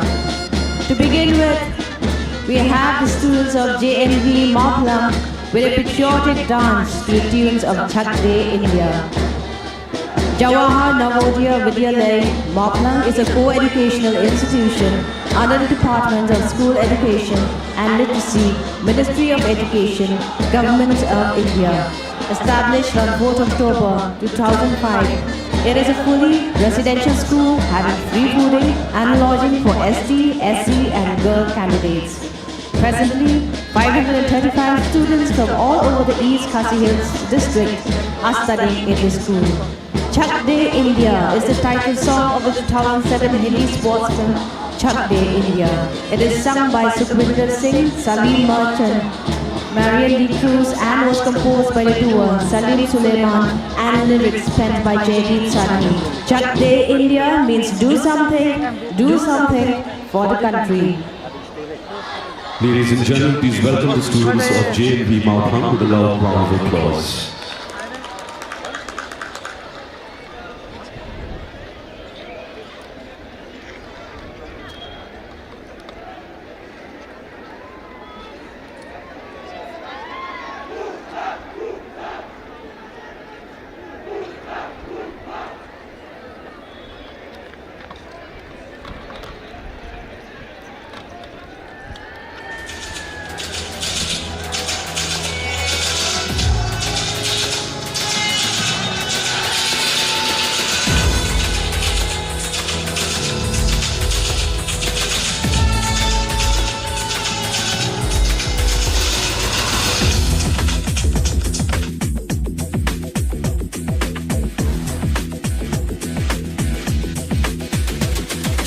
करिए नस नस मेरी खोले हाय कुछ करिए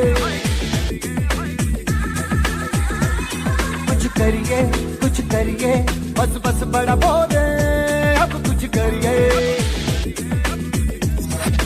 ओ कोई तो चल सिद्ध फड़िए तू बेतरिए या मरिए हाय कोई तो चल सिद्ध फड़िए तू बेतरिए या मरिए चक दे इंडिया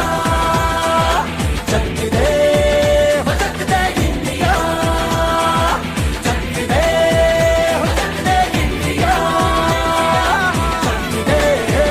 चक दे India Nowhere to run, nowhere to hide. This is the time to do or die. Nowhere to run, nowhere to hide. This is the time to do or die.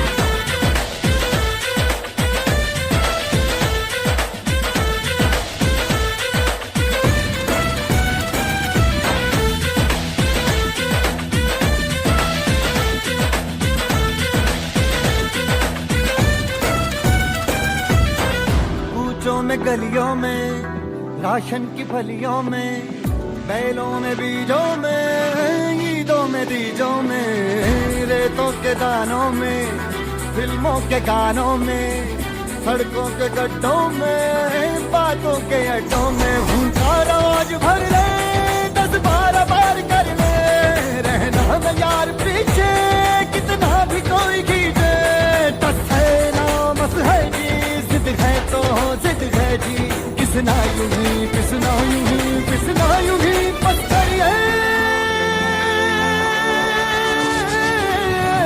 कोई तो चल सिद्ध फड़िए तू बेतरिए या मरिए हाय कोई तो चल सिद्ध फड़िए तू बेतरिए या मरिए चक दे इंडिया चक दे इंडिया चक दे इंडिया चक दे India Nowhere to run, nowhere to hide. This is the time to do or die. Nowhere to run, nowhere to hide. This is the time to do or die.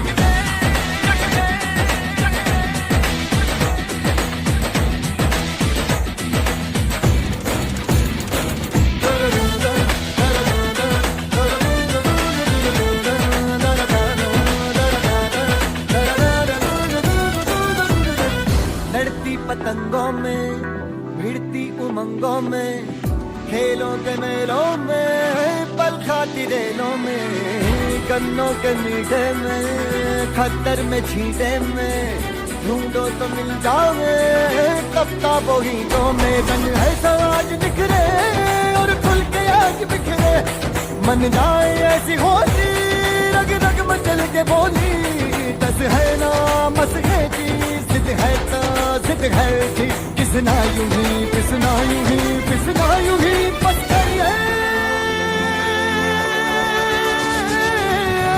कोई तो चल सिद्ध फड़िए तू बेतरिए या मरिए हाय कोई तो चल सिद्ध फड़िए तू बेतरिए या मरिए चक दे इंडिया चक दे इंडिया चक दे India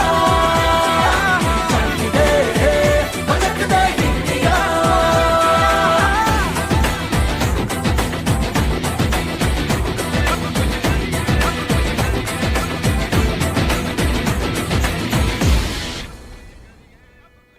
Ladies and gentlemen, can we have a huge round of applause for our young ones from JNV Mauplang? Ukhasi has a long tradition that binds, strengthens the relationship with God and they honor certain traditions in a specific way. In the days of yore, when the dancers dance the maste, it conveys maturity as warriors in the war of words. To our Khasi, the word is legal and binding. Kaktin kadeka jubanlag. So a question thus arises, what is a war of words? This is an act whereby the people pay homage to God, Uleikhradop, Leikharai, and sought his help to grant them power, strength, to stand against their enemies so that they can protect their homeland and its people Such prayers are often always accompanied by music. The Shat Masti is a thanksgiving dance for the knowledge and wisdom God has bestowed on the warriors, the sense of knowing man and knowing God, Tip Breu, Tip Blay. Ladies and gentlemen, please put your hands together for students of Pine Mount School performing the Shat Masti. May I remind our audience that the Shat Masti is usually performed by the male warriors of the Khasi tribe. But today, on this solemn occasion, the girl students of Pine Mount School are performing the Shat Masti.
Ladies and gentlemen, can we have a thunderous applause for the girls of Pine Mount School for showcasing the rich cultural heritage of the Khasi people by performing the Shat Masti.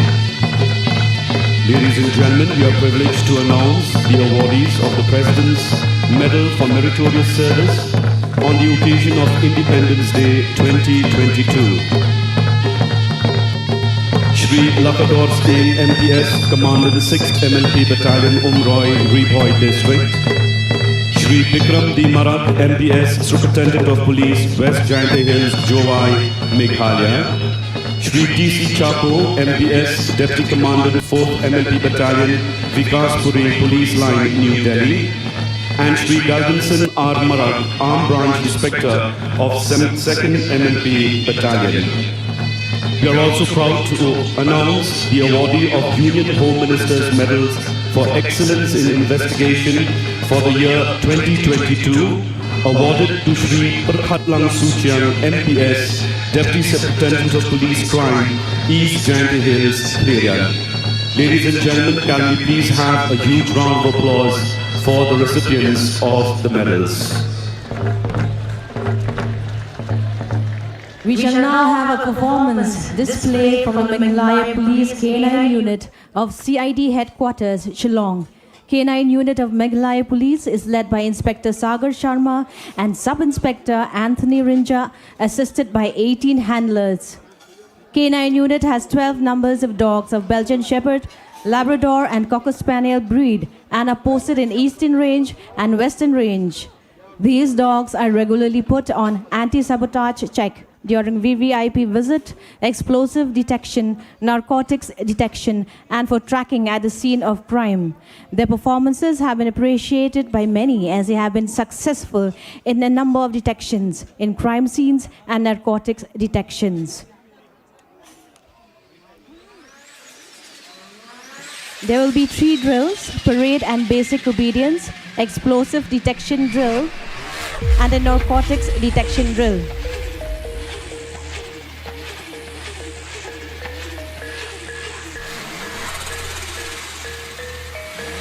The obedience drill will be performed by explosive sniffer dogs.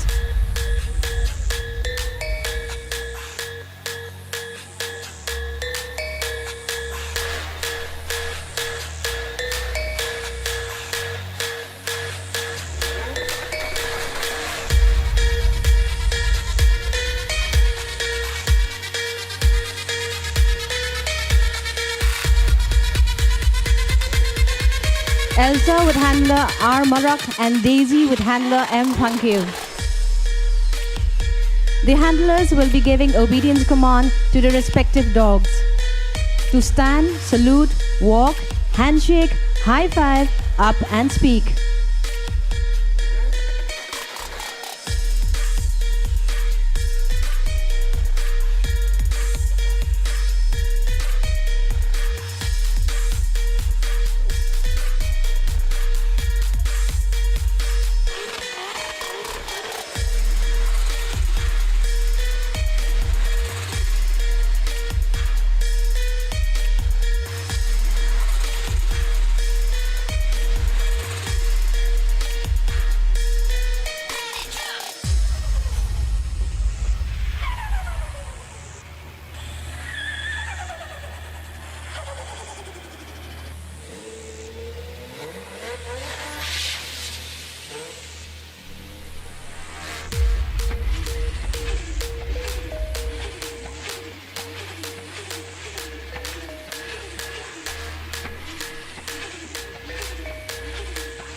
Let's give a round of applause to the dogs and the handlers for the performance.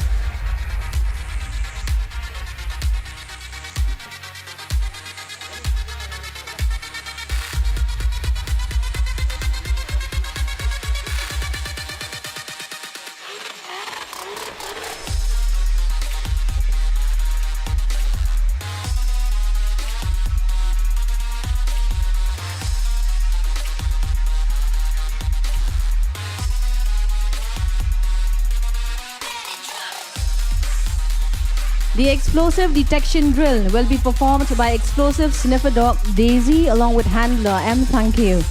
The handler will be giving a command to his dog to start the detection.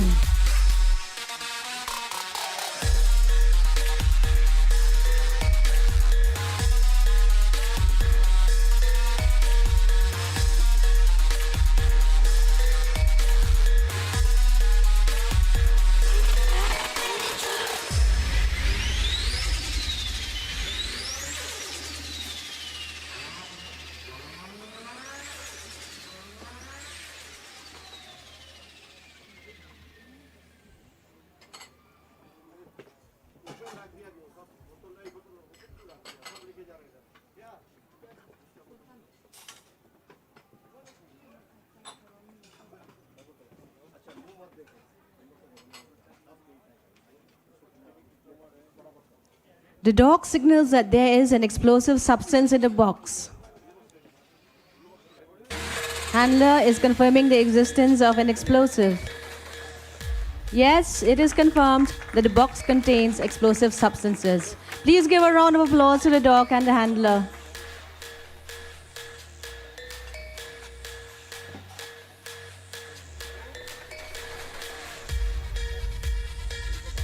We shall now have the narcotic detection drill, which will be performed by handler Kamal Sharma along with narcotic sniffer dog Raymore.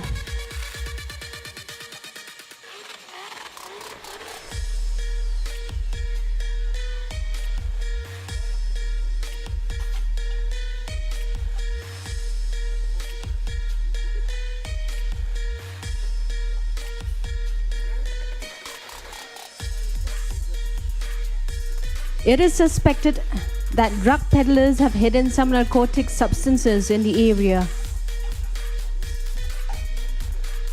Handler has ordered his dog to search and detect the suspected narcotic substance from the area.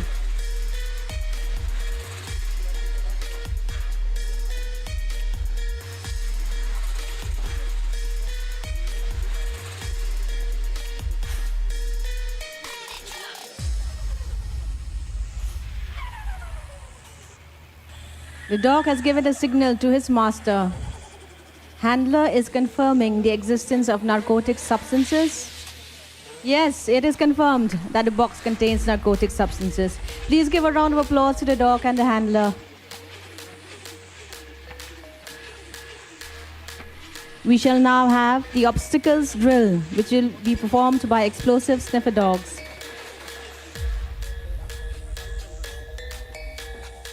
First in line is Daisy.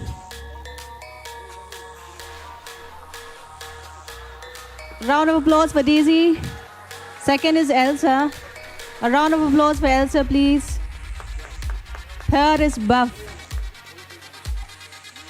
And fourth, finally, is Cairo. A round of applause for the dogs. Thank you, K9 Unit of CID Headquarters, Shillong, for the brilliant display of performance. Ladies and gentlemen, can we have a huge round of applause for the K9 unit of the Meghalaya Police?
Ladies and gentlemen, as part of the Azadi Ka Amrit Mahotsav and Golden Jubilee celebrations of the statehood of Meghalaya, we will now have the release of special cover by the Ministry of Posts and Telecommunication, Government of India.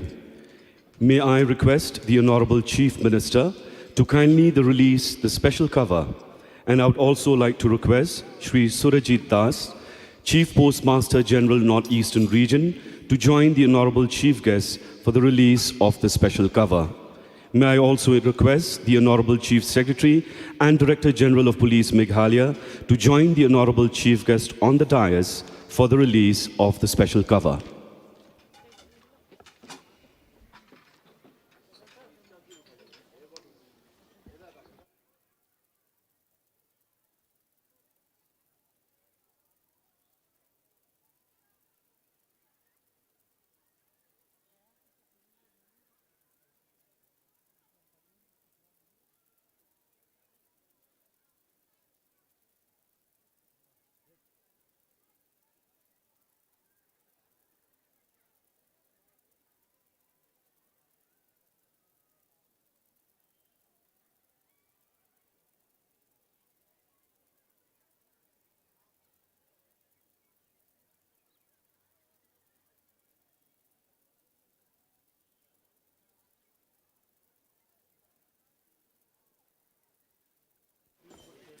Ladies and gentlemen, can we have a round of applause, please?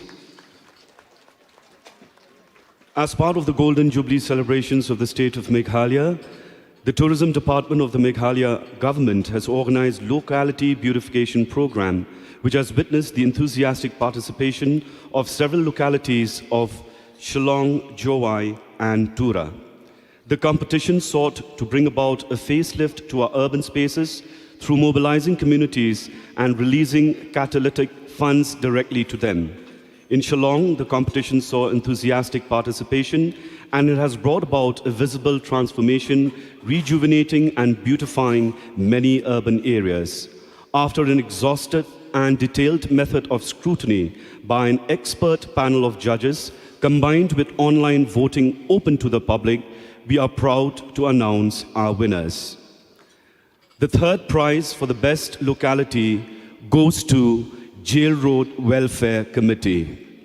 Located in the heart of Shillong and being in a commercial area has a lot of challenges, but the community through this project was able to identify the main areas that needed to be cleaned up and fixed, which in turn has had a positive social impact in the neighborhood. In the second place is Dorbar Shnong Maulai Yoringheb. Located outside the ambit and facilities provided by the Shillong Municipal Board, this locality has tried its best to improve cleanliness through active community participation. Through limited funds offered by the project, they have used it in their community participation, artworks, installations, and landscaping. And ladies and gentlemen, the winners of the local beautification and enhancement competition is Dorbar Shnong Nongrim Hills. Over the years, Nongrim Hills has set the benchmark for being a model locality seen through its well-maintained blocks, cleanliness, and signages for wayfinding. Through this beautification project, they have further been able to incorporate landscape features, welcome signage, innovative boundary walls, and installations at important junctions, which only add to a picturesque and friendly neighborhood environment. Ladies and gentlemen, a huge round of applause for the Dorbar Shnong Nongrim Hills. We also have 3 special prizes to be handed over today. Keeping with the participative spirit of the competition, the locality with the highest number of votes online gets the People's Choice Best Locality Award, and the award goes to Dorbar Shnong Nongman Song. Attractive wall art has given the city a facelift, inspiring many with its meaningful messages and show of creativity. We recognize the locality with the best street art, and this prize goes to Dorbar Shnong Wa Ingdo.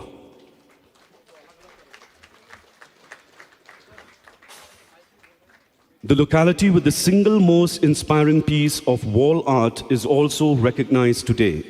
The best street art artist goes to Dorbar Shnong Laban.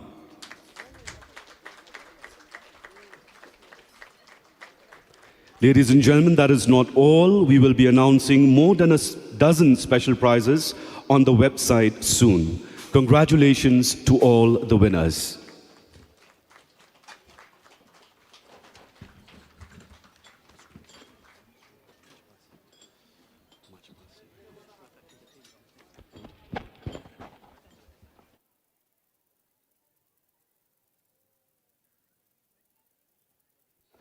Ladies and gentlemen, we are privileged to witness the overwhelming participation of schools in this year's Independence Day Parade, and we are proud to announce the list of winners, starting with the second runners-up. Second runners-up, 7th Higher Secondary School, Shillong. We request the placard bearer and the commander to kindly come to the dais. First runners-up, Nongra Presbyterian Secondary School. And the champions of this year's Independence Day Parade is St. Mary's Higher Secondary School. We request our honorable chief guest to kindly give away the citations and trophies to the winning schools.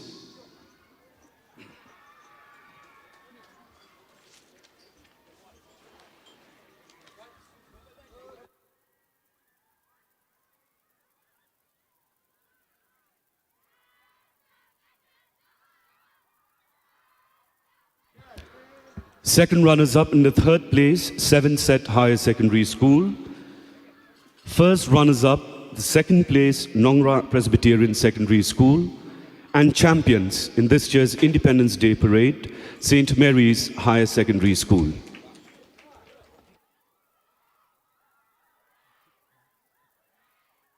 We request the commanders of the school to kindly report to the dais immediately.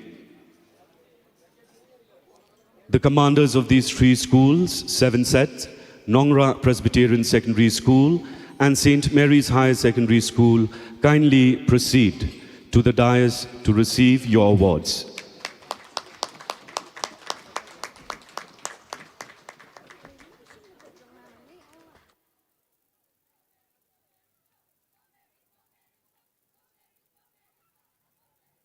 The champions of this year's Independence Day Parade, St. Mary's Higher Secondary School.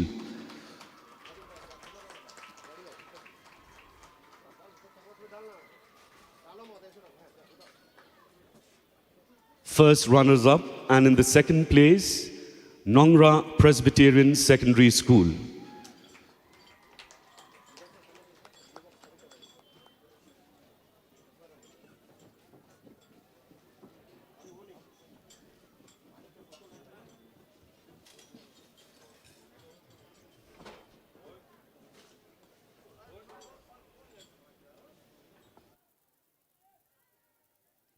Second runners-up, and the third place, 7 Set Higher Secondary School.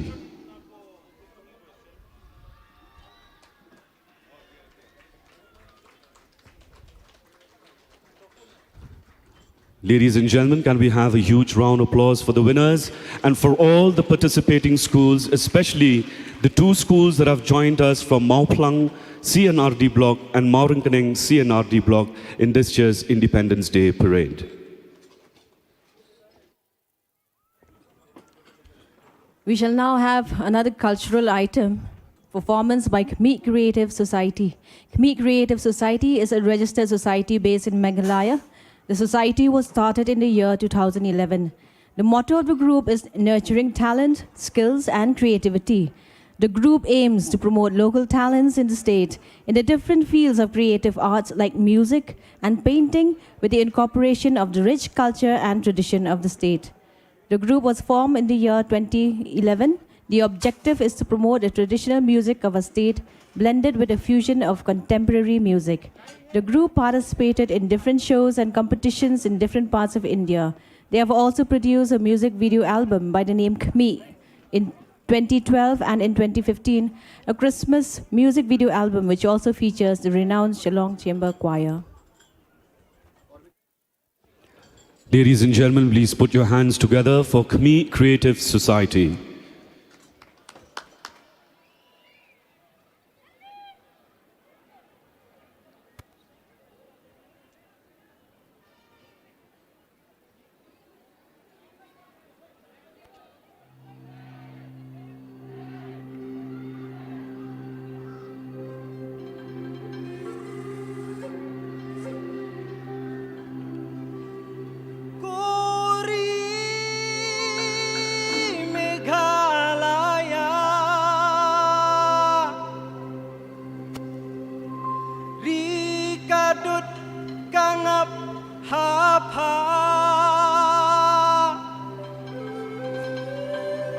Kari badang ban, kari tika dustur, kari kisur umlung banjer hajar teliki klur. Kori Meghalaya,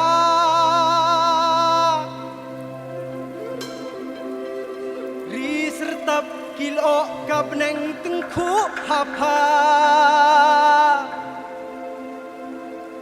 ukun hajar pari sumar hadu kajuk mentah.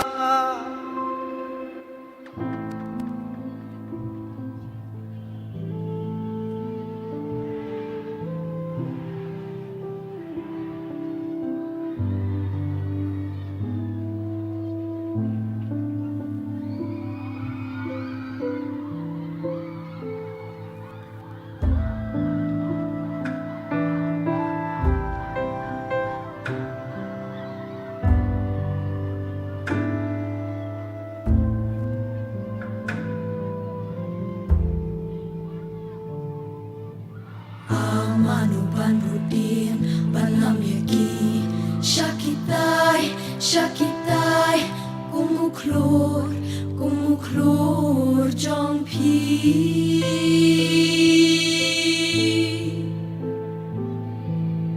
Amanu banudin balam yagi Shakitai, shakitai kumuklur jong pi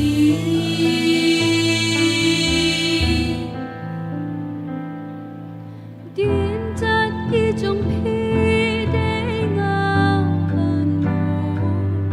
lam ya karisha ki kliar ki tai ki klu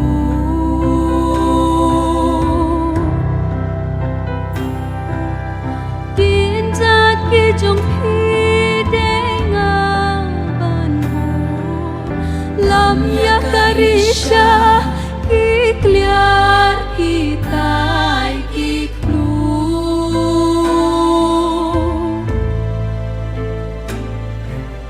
Dajing e pi telep hakut kimen sim pi ut na jangai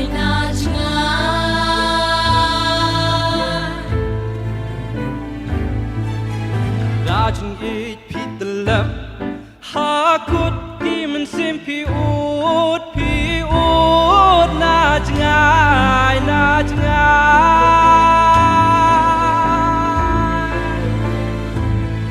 Ban hút ki dir jan hap ban yad ling ba kasi upna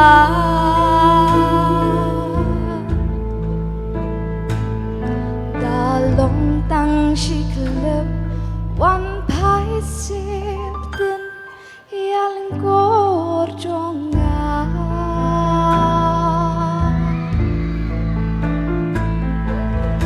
Din jat ki jong pi de nga ban bud lam ya karisha ki kliar ki tai ki klu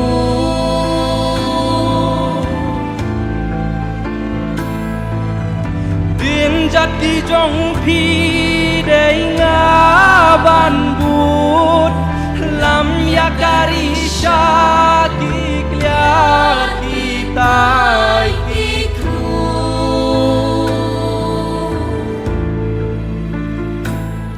Ban hút ki dir jan hap ban yad ling ba kasi upna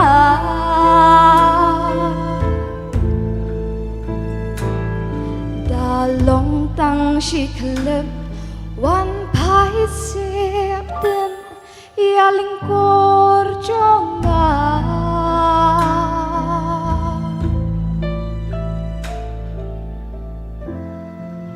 Ki jaka ki skut kari jonga Ki mau bersih ki mau benang Ki tingir ba im hakamara syadja Ngan kin mau iet yaki lenter arta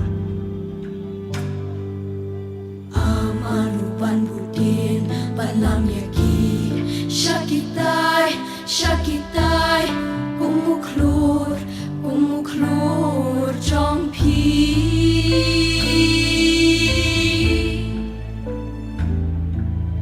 Amanu ban budin balam yaki Shakitai, shakitai kumuklur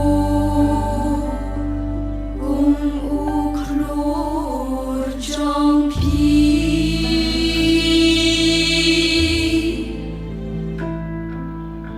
Din jat ki jong pi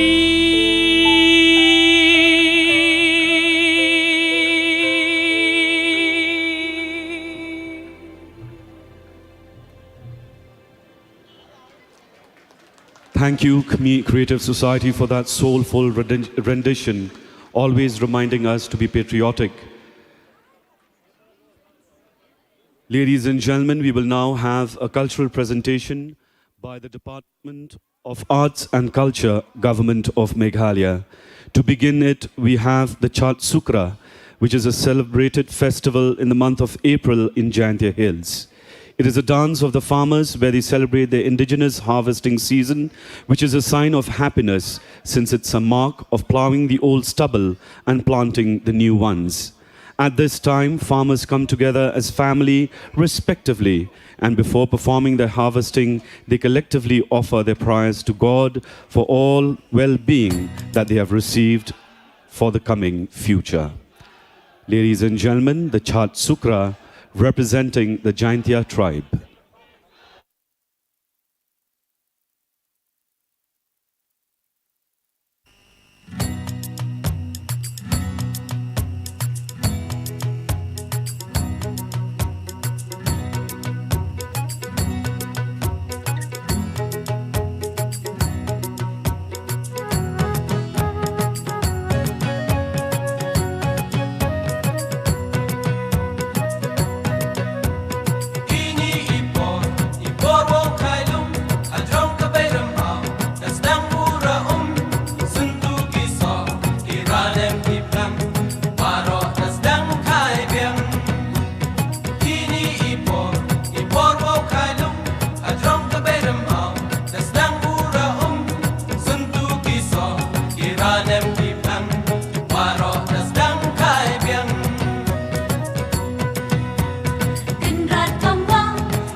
Thank you for the Chat Sukra performance. A synopsis on the fusion of Wangala and Ruga dance. The Garo tribes consist of 12 sub-tribes. Each sub-tribe has its unique culture and tradition, although there is somewhat similarities amongst them and quite different dialects. Each sub-tribe also has different cultural dance forms, in which Wangala dance is the most common among the sub-tribes. The Ruga and Chibok sub-tribes have their own unique cultural dance forms, while some sub-tribes have lost their cultural dance form as time passes by. The Garo Arts and Culture Organization members are parenting a fusion dance of Wangala and Ruga dance in this auspicious occasion of Azadi Ki Amrit Mahotsav, the celebration of India's 75 years of independence. The Wangala dance is a harvest festival of most of the sub-tribes, while Ruga dance is a unique cultural dance of the Ruga sub-tribe.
Thank you to the Department of Arts and Culture, Government of Meghalaya, for showcasing the rich cultural heritage of the two tribes on the eastern part of the state, the Jaintia tribe, and on the western part of the state, the Garo tribe. Ladies and gentlemen, we now have the Kaya Kalp Awards. The Kayakal program was launched on the 14th of May 2015, which aims at promoting cleanliness, hygiene, and infectious control practices in public healthcare facilities, and also to inculcate a culture of ongoing assessment and peer review of the performance related to hygiene, cleanliness, and sanitation. The district award for the best hospital is Tura Civil Hospital, and the best community health center is Shillong CHC. May I request Srimati R. Lingdo, Commissioner and Secretary to the Government of Meghalaya, to kindly give away the awards.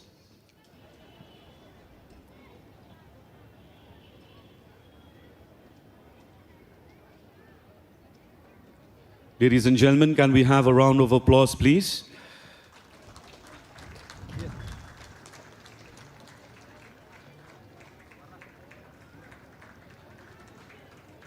The best eco-friendly health facility goes to Tura Civil Hospital and Mauplang CHC. The best primary health center goes to Jongsha PHC, and the commendation award goes to Pomlom PHC. May I request Madam R. Kurba, Secretary Health, Government of Meghalaya, to kindly give away the awards.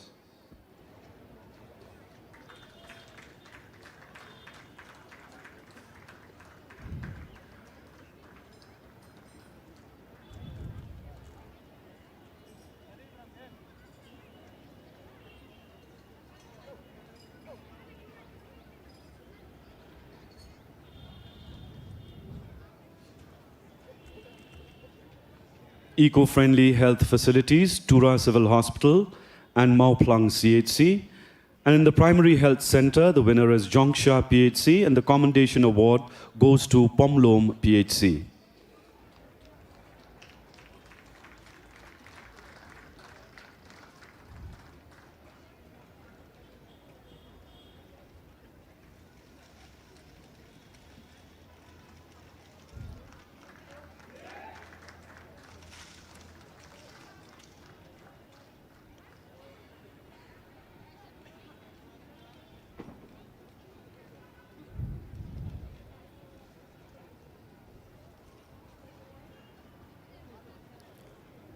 Health and Wellness Centers, the winners are Thenroit Sub-Center.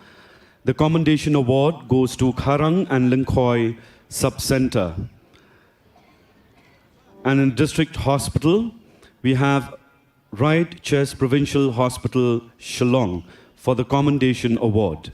And for this, I'd request Shri Cyril Dengdo, Secretary, Home Police and other departments to the Government of Meghalaya, to kindly give away the award.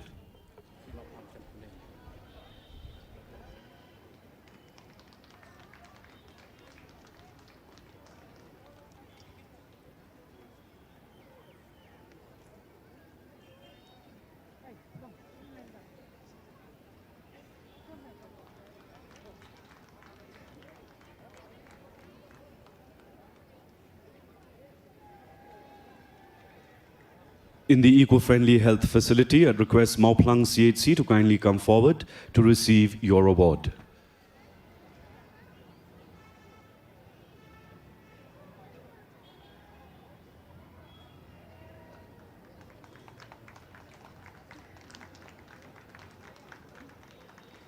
Ladies and gentlemen, can we have a huge round of applause for all these institutions that have won the Kayakal Award.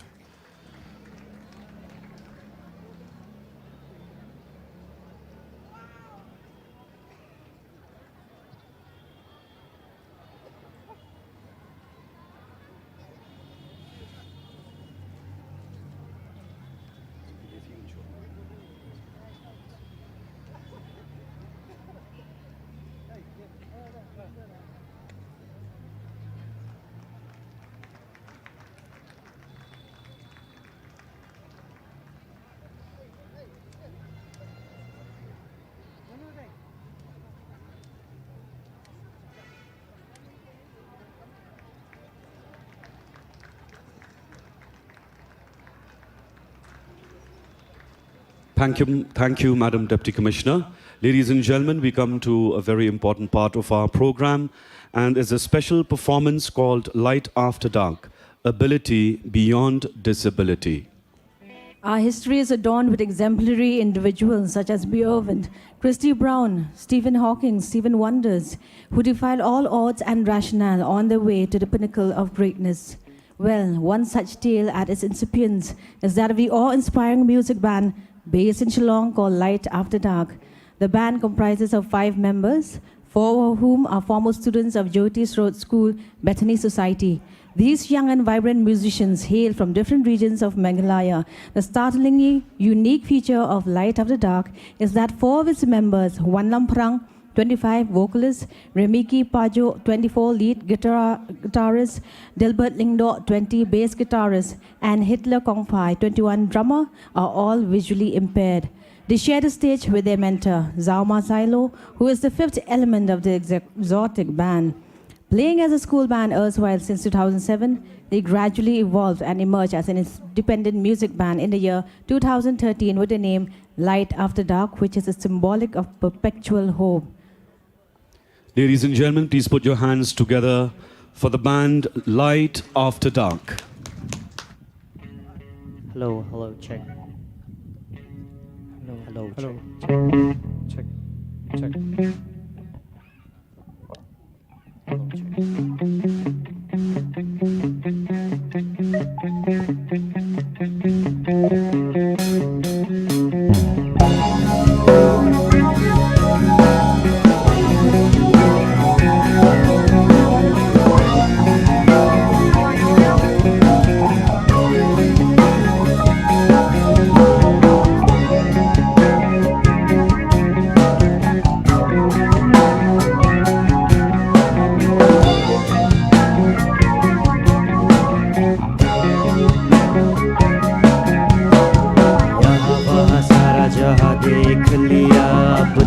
भी तेरा जैसा कोई नहीं है, हंसी नहीं 100 दिन दुनिया घुमा है, नहीं कहीं तेरा जैसा कोई नहीं। मैं गया जहाँ भी बस तेरी याद ही, जो मेरे साथ थी मुझको तड़पाती रुलाती। सबसे प्यारी तेरी सूरत, प्यार है बस तेरा प्यार ही। माँ तुझे सलाम, माँ तुझे सलाम, माँ तुझे सलाम, माँ तुझे सलाम। वंदे मातरम, वंदे मातरम, वंदे मातरम, वंदे मातरम, वंदे मातरम, वंदे मातरम।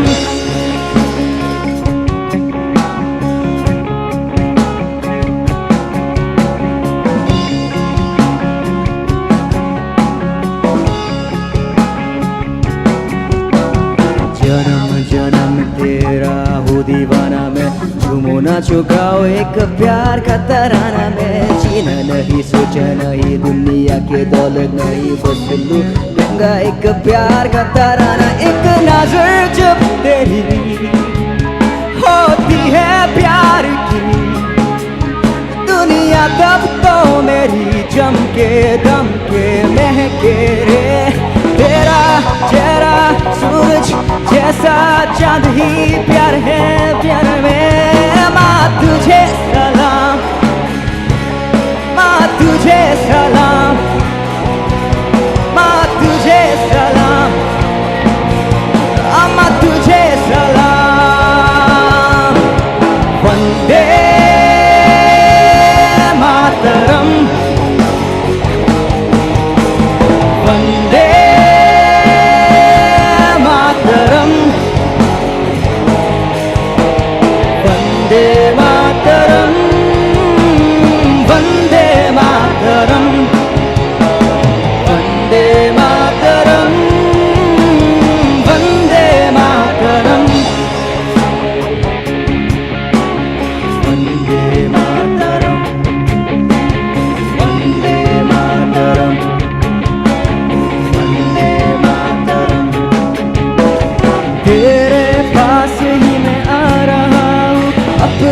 बाहें खोल दे, जोर से मुझको गले लगा ले, मुझको फिर वो प्यार दे ओ माँ,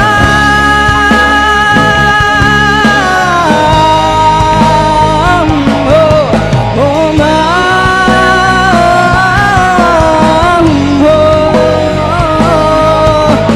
तू ही जिंदगी है, तू ही मेरी मोहब्बत है, तेरे पैरों में जन्नत है, तू ही दिल, तू जान, माँ तुझे सलाम, माँ तुझे सलाम, माँ तुझे सलाम, माँ तुझे सलाम। Vande Mataram, Vande Mataram, Vande Mataram, Vande Mataram, Vande Mataram, Vande Mataram, Vande Mataram, Vande Mataram, Vande Mataram.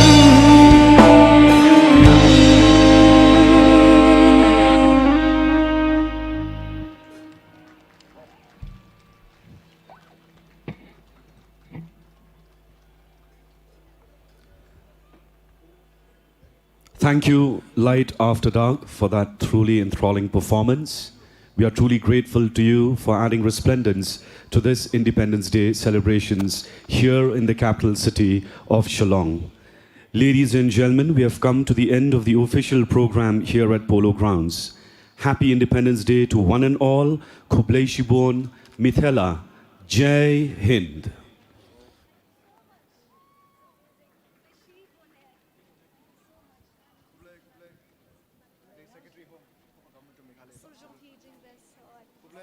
Secretary Home, Government of Meghalaya.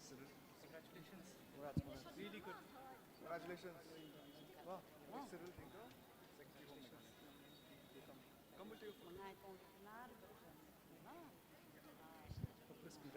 Really good.